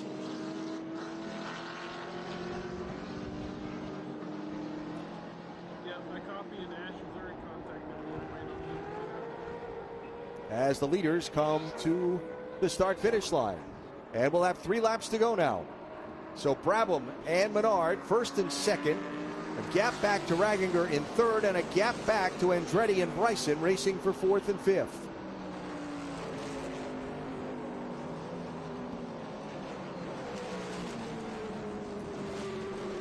Lee Saunders still has that what's been hotly contested SGT race lead. Full course yellow. And that is going to be for the David Pitara car that's come to a stop off of turn number 7. So that is a 4th full course yellow, and it comes with less than 3 laps to go.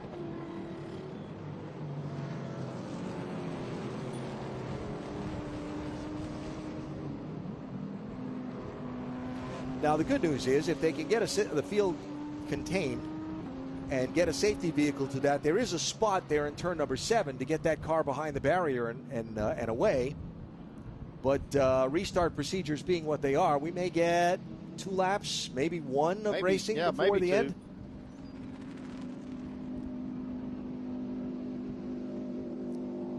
We'll see. But for now, the field slows to 60 miles an hour, and the safety vehicles go to find David Pitara's car. This is him breaking into turn 7.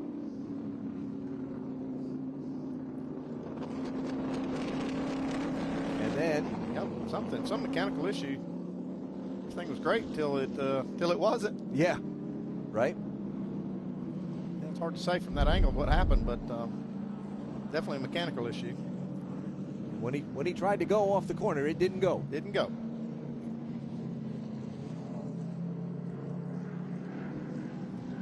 All right, so field slows to what they call code 60 speed in Trans Am lingo.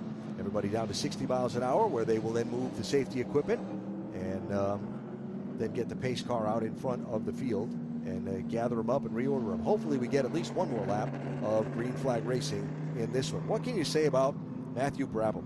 I mean, 32-year-old, lives in Indianapolis, 3rd-generation racer, and he's driven everything, right? I mean, he's been in an Indy car. He's driven that Stadium Super Truck Series.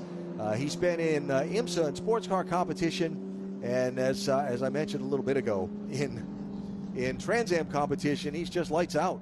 Yeah, I've talked to the team quite a bit, and they were talking.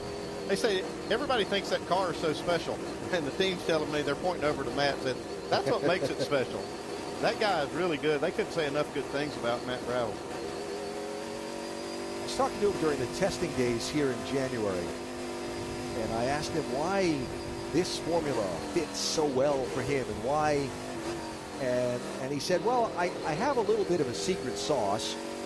It has to do with how you bring the tires to their best window and so on. And it's all way over my head. But, you know, I mean, drivers have their techniques. And when they find one that works like that, remember, 1 set of tires to run the whole 100-mile race. When you find that set, that sauce, if you will, you don't tell anybody about it. Well, one thing they have in these cars, they have tire temps. They can look at the tire temps. The driver can see them. And they know where that sweet spot is for the tires. So the really good ones, like Matt Brabham, can get that car and those tires in that sweet spot without abusing them. Because that's the other thing you can do. You can overheat them as well. He can keep them right there in that sweet spot, probably better than most. All right, so you see they've got the David Pintera car hooked up and trying to move it to a safe spot. We'll hopefully get a restart for another lap of racing in a minute as we continue with Trans Am Racing, presented by Pirelli from Sebring.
Okay, so pretend this is your race car. It's on the trailer, and you have an accident.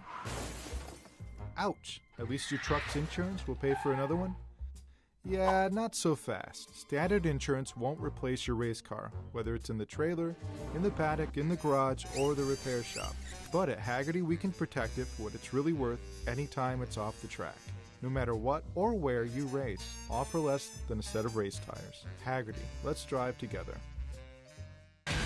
Rev up and get ready for race day with Mission Foods. The world's best racers and tastiest products come together to make every race delicious. Fully loaded tacos, fast wraps, piled high nachos. Whatever you crave, Mission will help you be race ready with easy to make recipes that will take your race day to the finish line.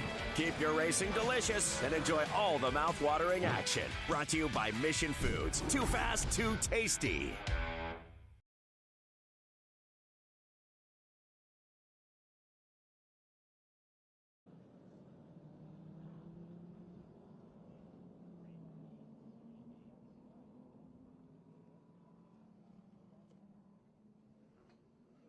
Start-finish line. If you've got anything, you've got 3 3/4 miles to make it happen right here. I think turn one might get a little exciting. Now, this time it might. Yeah. And it could be for the overall lead, but it could be back in traffic, too. Don't forget, we've still got that SGT race that's going on that's been really great back in traffic. And Lee Saunders and Chris Coffey are lined up bumper to bumper on the track in 10th and 11th. That's for the lead.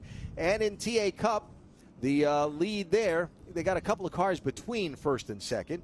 So we're watching overall, we're watching SGT. Back passenger side. And it should be interesting. It's a small bag that holds my headset. So here they come. Lights off on the pace car.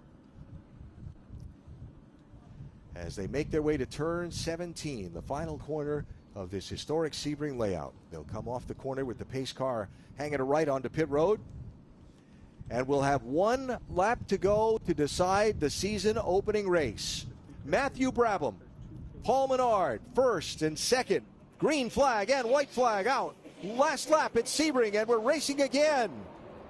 Watch Kaylee Bryson and Adam Andretti back there. Making a move on the fourth outside. in line. Brabham gets away from Menard. Oh, that's close. That was close. Tries the crossover. Andretti is there.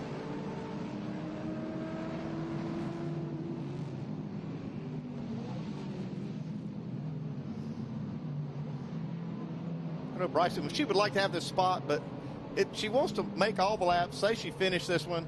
She doesn't want to make a mistake here on the last lap, but she's pressuring Andretti right here. She is, yes. Here they come down to turn number 7. Andretti protects driver's right where the corner goes. Bryson tries to go around the outside. Oh, baby. This will be close.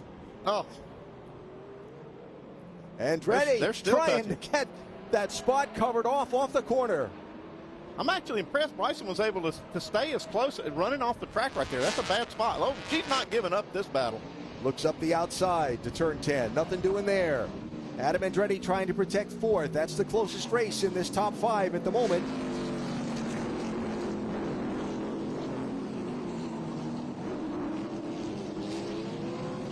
While up front, it's Andretti all... slipped a little right there. Yep. Up front, it's all Brabham. He's gotten away well. Look at that gap. He's already put on Menard. He's pulled a gap on Paul Menard, man. He is really getting it done today. This is the entertaining fight here for fourth place. Adam Andretti, blue and white. Chevrolet, Kaylee Bryson, the neon yellow Dodge. Down the back stretch for the final time.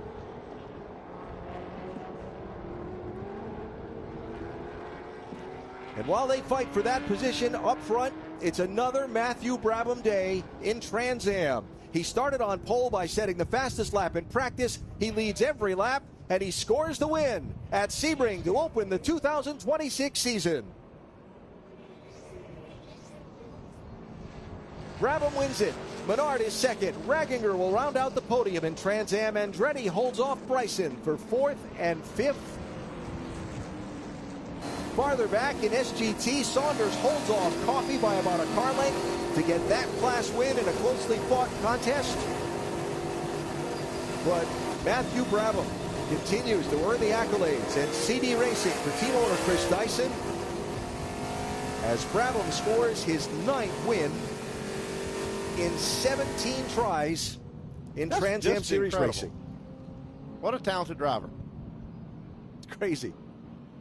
Those are crazy numbers. I see why his team had such good things to say about him. He is making it happen out on the track.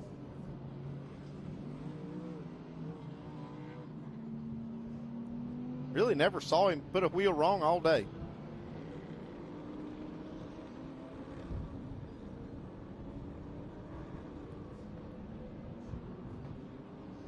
Well, second win here at Sebring for Matthew Brabham. Took the win here a few years ago. And, you know, aside of that one the initial start and the one restart, where Menard had a shot at the outside briefly, this one was just never, I mean, it felt like Brabham controlled the race. He really did. I think he controlled the weekend. He was fastest in practice, which put him on the pole. Team just did an incredible job. I spent some time with their engineers and some of the guys that set the car up. This is a real professional race team, and when you got a driver like Matt Brabham in there, it's going to be hard to beat him. And Paul Menard being a two-time champion, I mean, he threw everything he had at him today. It just wasn't enough. They're going to have to go back, and that Genealosi team is going to have to find a little something before we get to Road Atlanta. It's going to give them something to think about, this this result this weekend for sure, before we turn up in Georgia in a couple of weeks from now. So let's show you some race results while the cars make their way back to the pit lane and get ready for the podium. There are the overall results. It is Matthew Brabham with the victory by 2.9 seconds over Paul Menard. Martin Ragginger third for Burton Racing. Adam Andretti fourth. Kaylee Bryson fifth. Cole Moore wins the TA Cup class, sixth overall. Billy Griffin in seventh is the XGT winner.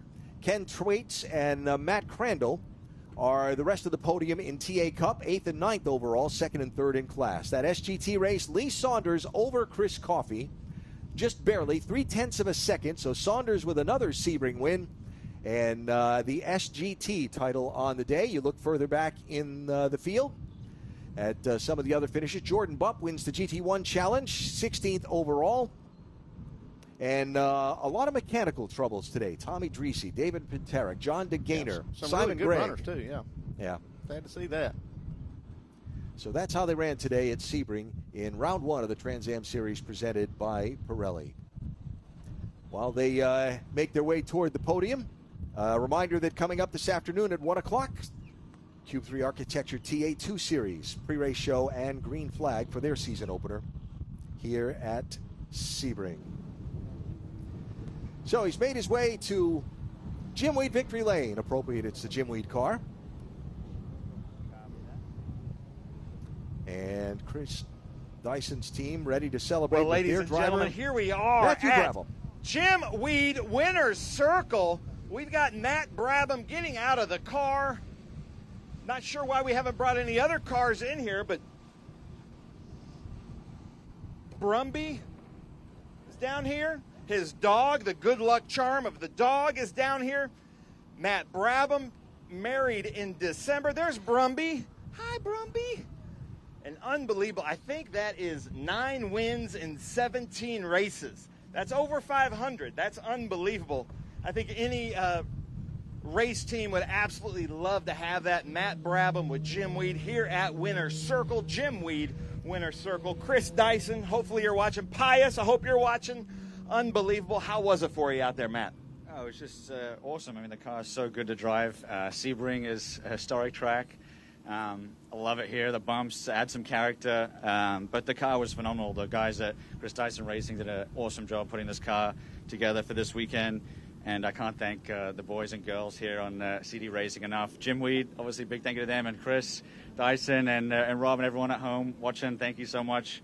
It's an honor to drive for you guys, and yeah, I mean, what a race. I mean, obviously, Paul was pushing me hard there at the end, and it made it a lot more fun for me, so it was awesome. Unbelievable. Yes, nice job out there. As we wait for other cars, just out of the corner of my eye, and he's going to hate me for this, but I watch for the dog. But we just a couple days ago, we were talking about in 1959 here at Sebring, Sir Jack Brabham clinched his first championship in Formula One.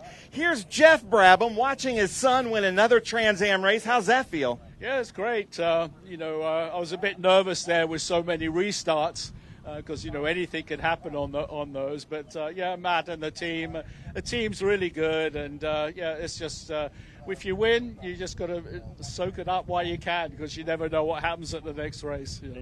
Exactly. Well, Jeff Brabham, thanks for being here. I haven't seen you all weekend. One of my heroes when I was a kid racing that beautiful red, white, and blue Nissan. Brumby the dog. Let's come over and find Paul Menard, see where he is. Here he comes. The Pittsburgh Paints and Stains. Well, Paul, another great start to the 2026 championship. Unbelievable. You just didn't quite have it for that Dyson car today, huh? Yeah, I mean, he just had good pace all day. I couldn't believe the race pace that we're running. The 159s, the 2-minute flats I was getting with it, and I was a little better than him through the kind of low grip, second gear stuff, and he'd pull me really big through turn 17, and I kind of played catch up the rest of the lap. So hats off to those guys. We'll be battling all year. Nice. I love it. Well, we need our staff to start bringing the drivers in here so we can get this thing going because that was quite a start to the season. Like we said, this is the 60th anniversary of Trans Am here at Sebring. I want to give a big shout out to Wayne Estes, Matt Muha, and everybody here on the crew and staff at Sebring International Raceway. It's been a fantastic weekend as always. Love starting our season here. I'm seeing DJ Jans here running GT1, but I saw you come in early. DJ, what happened? I had a boo-boo. The cars piled up in front of me, and I didn't quite get it woed up in time. Tagged the Ferrari, and he went around, and I broke something in the nose, and I don't have extra body work, so I didn't want to ruin it. Nice. So, oh well. Well, we'll see you again, though. So, DJ Jans, I'm going to send it back into the booth so that we can reset here for Jim Weed Winner's Circle.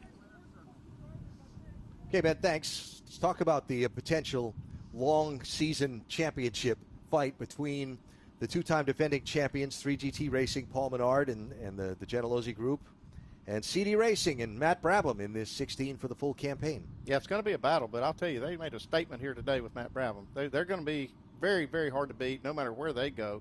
And I think you can see that in Paul. He says, I'm looking forward to the season-long battle, but they have a little bit of work to do when they get back to the shop and try to figure out a few things, but I'm sure they will. There's no quit in that team. Yep, that's for sure. And the Trans Am season moves on from here in a couple of weeks' time to Road Atlanta. And look forward to my first visit to Road Atlanta in a long time. And what an exciting circuit that is. You've been there and you've driven there. I've actually made a few laps there. Yep. Not raced at Road Atlanta, but I did make some laps in a Craftsman truck back in the day. We took it over there to do a little testing, and boy, what a fast, really fun racetrack. Can't wait to go back. Going to be a lot of fun. And Trans Am Series presented by Pirelli, round number 2 at Road Atlanta in a couple of weeks' time, and look forward to joining you from there. So organizing up the podium ceremonies, you think about the day and the championship efforts, and I want to tip a cap to both Adam Andretti and Kaylee Bryson. Andretti starting here with nothing and came through with a top 5 finish, and Bryson, after getting spun turn 1, lap 1, putting all the pressure on Adam he could handle to hang on to that spot. He did. That fourth spot. Battle. What I love about these, look how beautiful these cars are, man. They just are the coolest cars that you can race. So they'll have to do some thinking on that Paul Menard machine here before we get to Road Atlanta in a couple of weeks' time. Martin Ragginger there, third in the running order today. He'll get that final spot on the podium. He and David Pinterick with that incredible fight for that last spot. Ragginger comes out on top for Burton Racing, and we go back to the podium and Ben.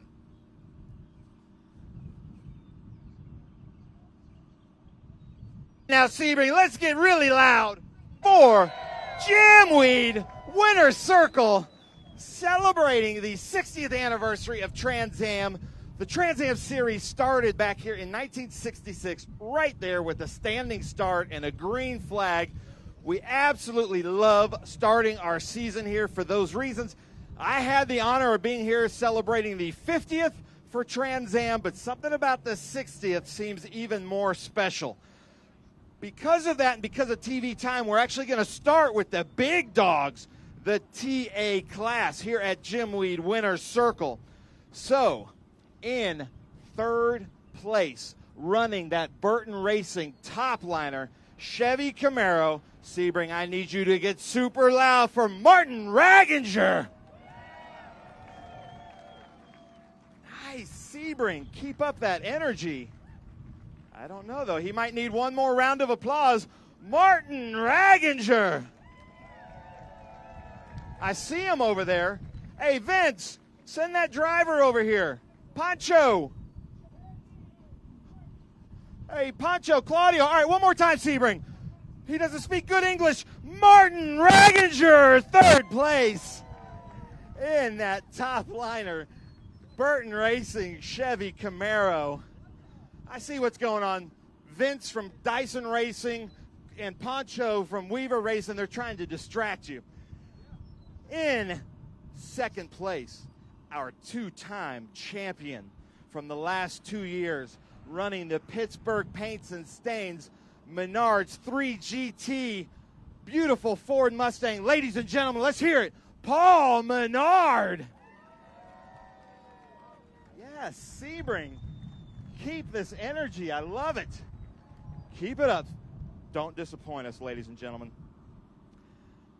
I believe Alan Beswick, who sounded amazing on the call, said that he was 8 of 16, meaning he won 8 of 16 races. That's 500. Well, this weekend he goes over 500. I think that's 9 wins in 17 TA races. Driving the Jimweed Athletic Focus Drink Chris Dyson car, Dyson Racing. Let's hear it. Matthew Brabham, ladies and gentlemen. How cool is that? Third generation of Brabham absolutely making some history here at Sebring. Martin, unbelievable. And I got to say, man, David Pinterick has been doing a lot of work in the offseason. He made that car really wide. Brand new car, still in development, and you're here on the podium. That's unbelievable. As I'm not speaking good English, I speak in German. Is it okay? You can translate? Yeah, I can translate. Okay. Also, es war ein super Rennen für uns. No, I'm just kidding. For us, it was the first time out on this new car. Actually, in practice, we had to solve so many issues, and it was the first time I did more than 4 laps in a row. So, I'm very proud of the whole team, Burton Racing. They did an amazing job, and obviously, for next time, we learned a lot from this race, and we will be better in Road Atlanta. Nice, yeah, and you've been on the podium with us at Road Atlanta. Nice job. I do speak a little German. He called me fat. I translated it instantly. Paul Menard, 2-time champion. You and Matt have had some great runs together. You've had some great runs with this car. Take the mic. Tell us about your race. Yeah, I mean, a good race. You know, when they made the announcement last week that Brabham's running full-time, we knew we had our work cut out for us. He's a hell of a driver and a great race team. But my guys did a lot of work in the offseason. My car drove really good today. We just didn't quite have as much as Matt did through. He's really beaten me in turn 17. We could hang with him most. We're better than him some of the slow stuff, but we know what we need to do, and it's going to be a battle all year long. So thanks to Pittsburgh Paints and Stains and all you fans for coming out. Trans Am's back. I love it. Trans Am is back. Love it. Matt Brabham. Hey, and congratulations on getting married December, right? That's awesome. Tell us about your race. Yeah, big thank you to everyone that stuck around and watched our race. Early morning for us, so it's good to see fans up there on the bank watching us. Big thank you to Jim Weed, Chris Dyson. You know, it's going to be good to have him back later on in some other races and make it more competitive up here. But no, it was an awesome race. Paul pushed me all the way to the end. It was definitely interesting on so many restarts. I really had to kind of manage things and try different things and try and spice it up so I could try and stay ahead of Paul. But no, it was awesome out there. Had a great time. And lastly, big thank you to the race team. Chris Dyson Racing. They do such a great job putting this car together. These cars are so much fun to drive. And then obviously Mom and Dad came out, my dog Brumby, and my new wife Kim. So thank you so much, guys. Appreciate it. All right, gentlemen, hold up those beautiful new 60th anniversary trophies. Come on, Sebring, let's get loud. Martin Ragginger, Paul Menard, Matthew Brabham. I got to say, it's quite an honor to be able to say these huge names in motorsports. Now, Summit Sundays, everybody gets $50 at Summit. Unbelievable. And then drivers, after this photo, if you want to throw those hats out to the loudest crowd, you got to get loud, though, for these hats, guys. You can also keep them. Let's see who's got a good arm on them. Ooh, Martin, there we go. Right to the, ooh. Oh, she throws it back. I like that. Ooh, nice. That was a good toss. Now the Pirelli hats. You guys got to get louder for some hats here. Now they're putting on their Pirelli hats. Come on now, crowd. Sebring International Raceway. Let's let Daytona hear us. Martin Ragginger, Paul Menard, Matthew Brabham. First race of our 60th anniversary season in Trans Am. Huge shout out to all of our sponsors and marketing partners. A lot of them have really come through. A lot of them are here. I see Next Gen running around taking video. Come on now, let's get loud. They're not, you know, we're just racing in 2 weeks, so they don't want to have to dry clean their suits, I guess. Well, that's TA. Don't forget your gift certificates here, guys.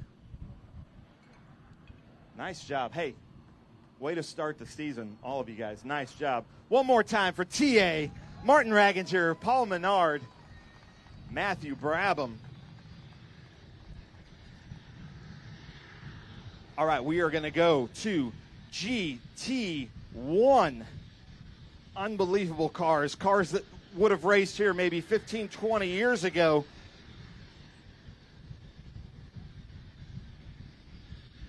In second place in GT1. He was here testing a few weeks ago with us. Let's hear it. Axel Rivera, ladies and gentlemen.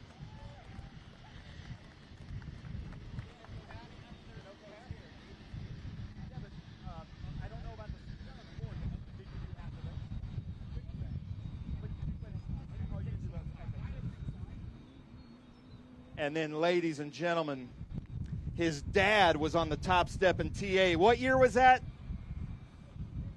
2000. Oh, for the 50th anniversary. That's exactly right. And then right now, his son is on the top step in GT1. Let's hear it. Jordan Bupp, ladies and gentlemen. So you can come on up here.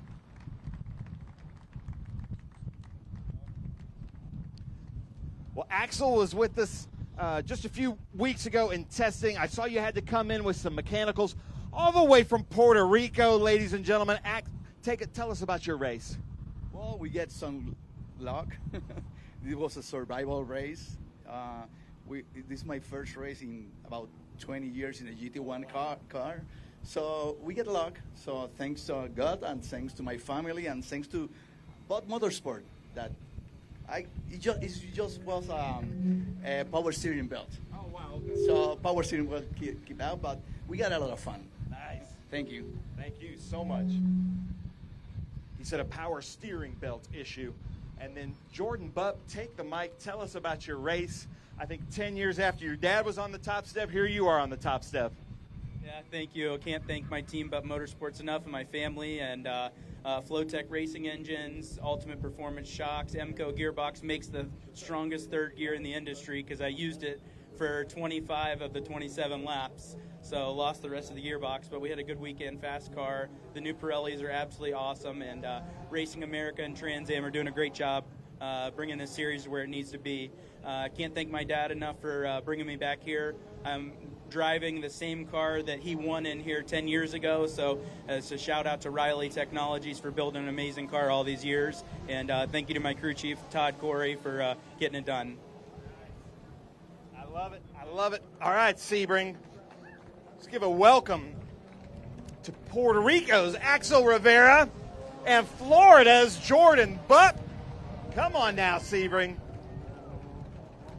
Keep it up. I know we're a little bit hot, but I like this energy. And Summit Sundays, $50. And you guys are welcome to throw those hats out, or you can keep them, whatever you want to do. Here we go. Boo! Boomerang. Oh, man. Axel. Yeah, not done yet. You've got an arm on you, Axel. We also have some Summit keychains.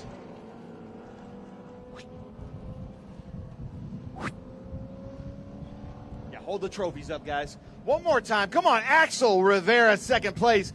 First place, we've got Jordan Bupp.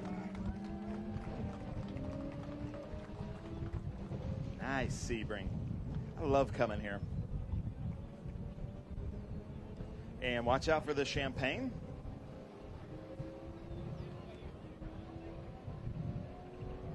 Have at it, guys. Come on now. Axel Rivera, Jordan Bupp. Every driver goes right for the eyes. I love it. Unbelievable. Nice job, guys. All right, TA Cup.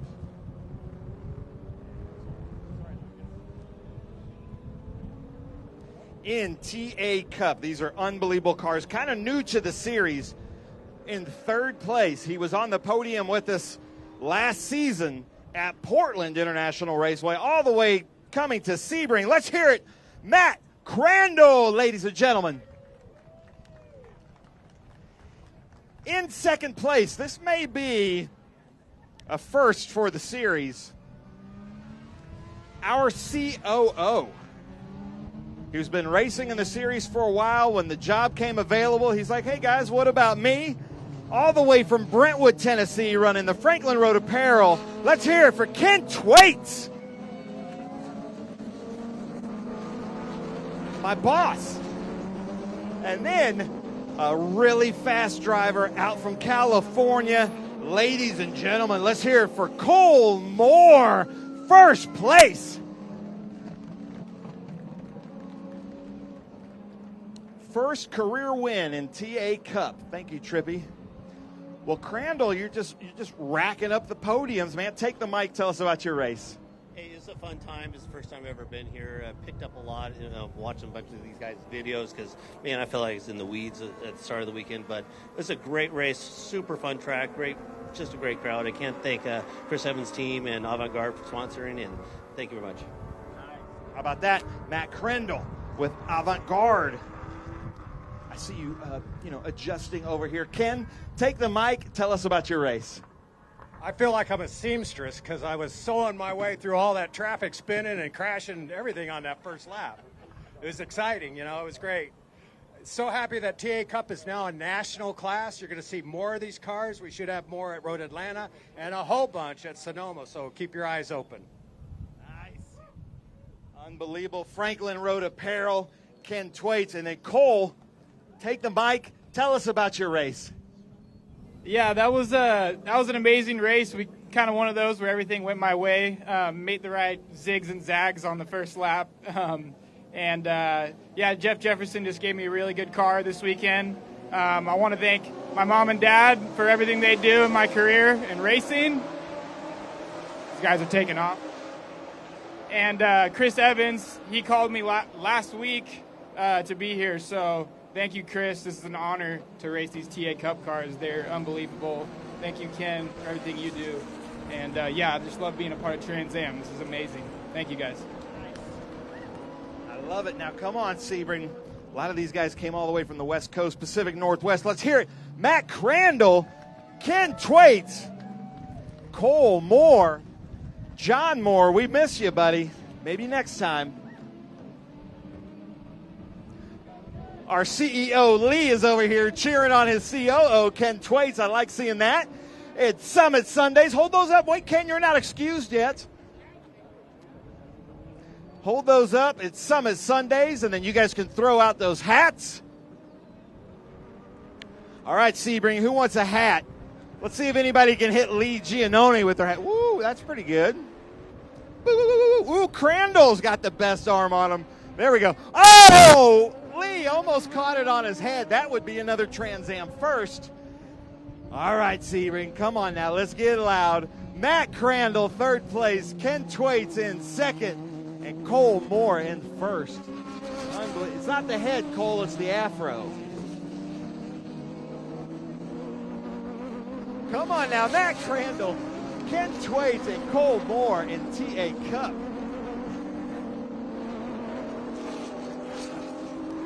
Xavier, you got to get louder than that.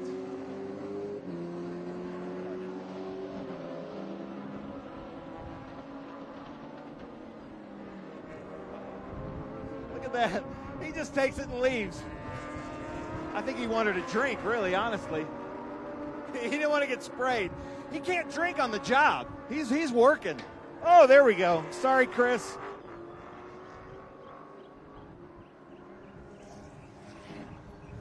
All right. Nice job, guys. Thank you for coming out. That was unbelievable. Chris, I jumped in front of you. Sorry. All right. First, XGT, Extreme GT, all the way from the beautiful state of Florida. Let's hear it. Billy Griffin, ladies and gentlemen.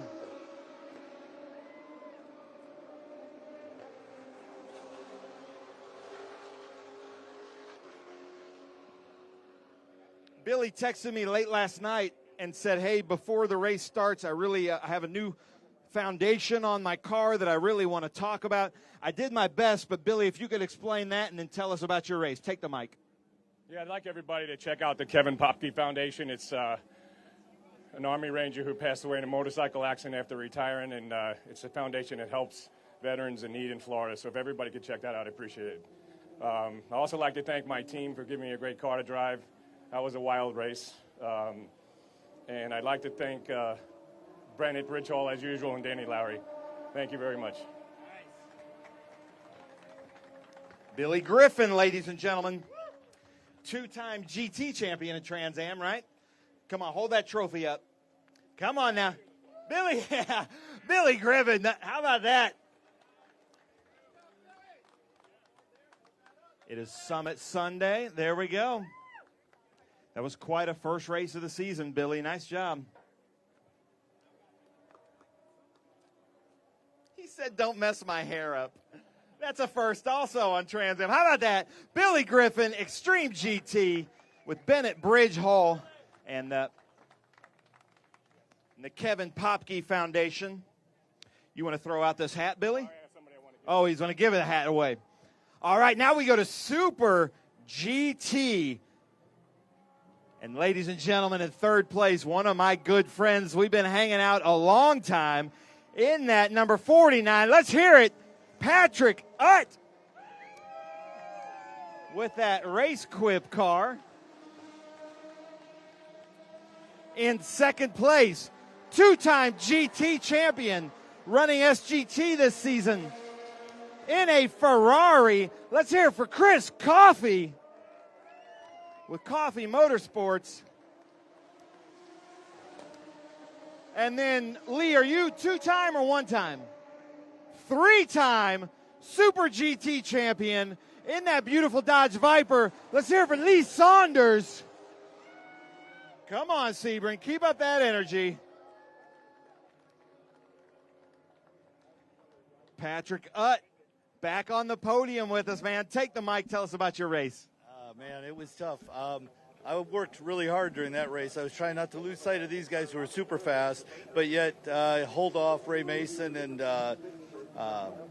Mr. Grant behind me. So, but I was able to keep the pace. My spotter and driver coach, Scott Adams, was in my ear telling me, you got to go, and hit my marks, and I did. So, and the TRB team, Troy Benner and Vincent, my car chief, they did an awesome job on car prep, and Race Quip and Driven keep helping me out, so I appreciate that. But all in all, I don't know if I ever worked so hard in a race, for a third place especially. I love it, though. That's the fun of it, right? To work that hard in a race. Yeah, give it up for Patrick Hutt. Chris Coffey, never happy with the second place, man. Take the mic. Tell us about your race. Yeah, we got beat around a little bit out there. That's all right. At the end of the race, didn't really have much left to fight with this guy. Just because of some issues that happened out there, we didn't have any brakes left, and we didn't have much in the way of control of what we were driving at that point. But this guy, I threw the kitchen sink at him at the last lap, got ahead of him, and he just got the better of me in the last corner. So it's a credible drive by Lee. I want to thank my sponsors, Traffic Graphics, Pega Clutch, GTE Engineering, Norwood Auto Italia, my wife, Morgan, my son, Sam. It's just incredible to be here, and I hope we can clean this up a little bit and keep going. I like that. Chris Coffey, two-time GT champion, now three-time SGT champion in that beautiful Viper. Lee, you've been on the top step with me at Sebring. Take the mic. Tell us about your race. Thank you so much. First of all, I'd like to thank my Lord and Savior Jesus Christ for this beautiful day and for the great country we live in. Pray that he protects all our troops wherever they are. Thank you to Trans Am for a great series that we get to race in, the 60th year. It's absolute blessing that we get to do this. Sometimes I have to pinch myself just to see if it's real. I'd like to thank my wife, my family for allowing me to do this stupidity. And got to say, go Mox. My son's playing in the hockey playoff, state playoff right now. So let's go Mox. Thanks to KSR, to Eddie, CJ. We had them there this weekend. They worked their butts off fixing stuff. And just amazing the jobs they do. The new Pirelli tires are awesome. And to reiterate what Chris said, we got lucky today. Chris had some issues that let us get to where we are. But Chris drove the hell out of that car. Super clean. I cannot thank him enough for that. I think we traded position 3 or 4 times, and I just got lucky and did it the last time because he was probably going to come around me again. So thank you, everyone, for coming out, and enjoy this day. Thank you so much. Well, podium ceremonies at Sebring after round 1 of the Trans Am Series by Pirelli for 2026. Back upstairs, don't forget, another race still to come this afternoon. 1 o'clock, we'll be back on the air right here where you're watching now with the Cube 3 Architecture TA2 Series season opener. And let's talk about that race for just a minute, Andy, and then we'll come back to today's race. A group of young, hungry, rising stars in racing, all getting ready to go in fairly closely prepared cars. Yeah, I think you're going to see that race hotly contested by a bunch of young guys. There's some older guys in the race too, but having spent some time with those younger drivers, they're hungry, man. They want to beat each other. A lot of them are teammates. There's quite a few teams that have multiple cars. Yeah. A lot of competition, internal competition with the teams too, but it's going to be a great race. That TA2 class is something to watch. Young drivers making their Trans Am debut this afternoon, having to take on a veteran like Rafa Matos, the all-time race winner in TA2 and championship leader in that group. Then the Pro-Am Championship as well. Lots to talk about there, too. Last year's title decided by only 6 points at the end of the season. So a lot to look forward to this afternoon at 1 o'clock here. Your first Trans Am race in the books. What are your thoughts? I really love the atmosphere. You get to this historic racetrack, and the people here are just so glad to be part of this and to be part of a 60th anniversary for Trans Am. I feel honored, and I really appreciate the opportunity to stand beside you again, Alan. You're a real pro, and it's really good to hear your voice again. I can't wait to do the next race that we're going to do this afternoon, and then we can move on to Road Atlanta for another one. So it's been a great experience for me so far. Thank you. Fun start to the season today. Thank you, pal. Glad you're here. Fun start to the season today here at Sebring. It's all Matty Brabham's in this one up front as he dominated from pole position, beating Paul Menard to the finish to take the first win of the season. So, coming up next, 1 o'clock, join us here for the Q3 Architecture TA2 Series race on Racing America, and then join us in a couple weeks for Trans Am Series round number 2 from Road Atlanta.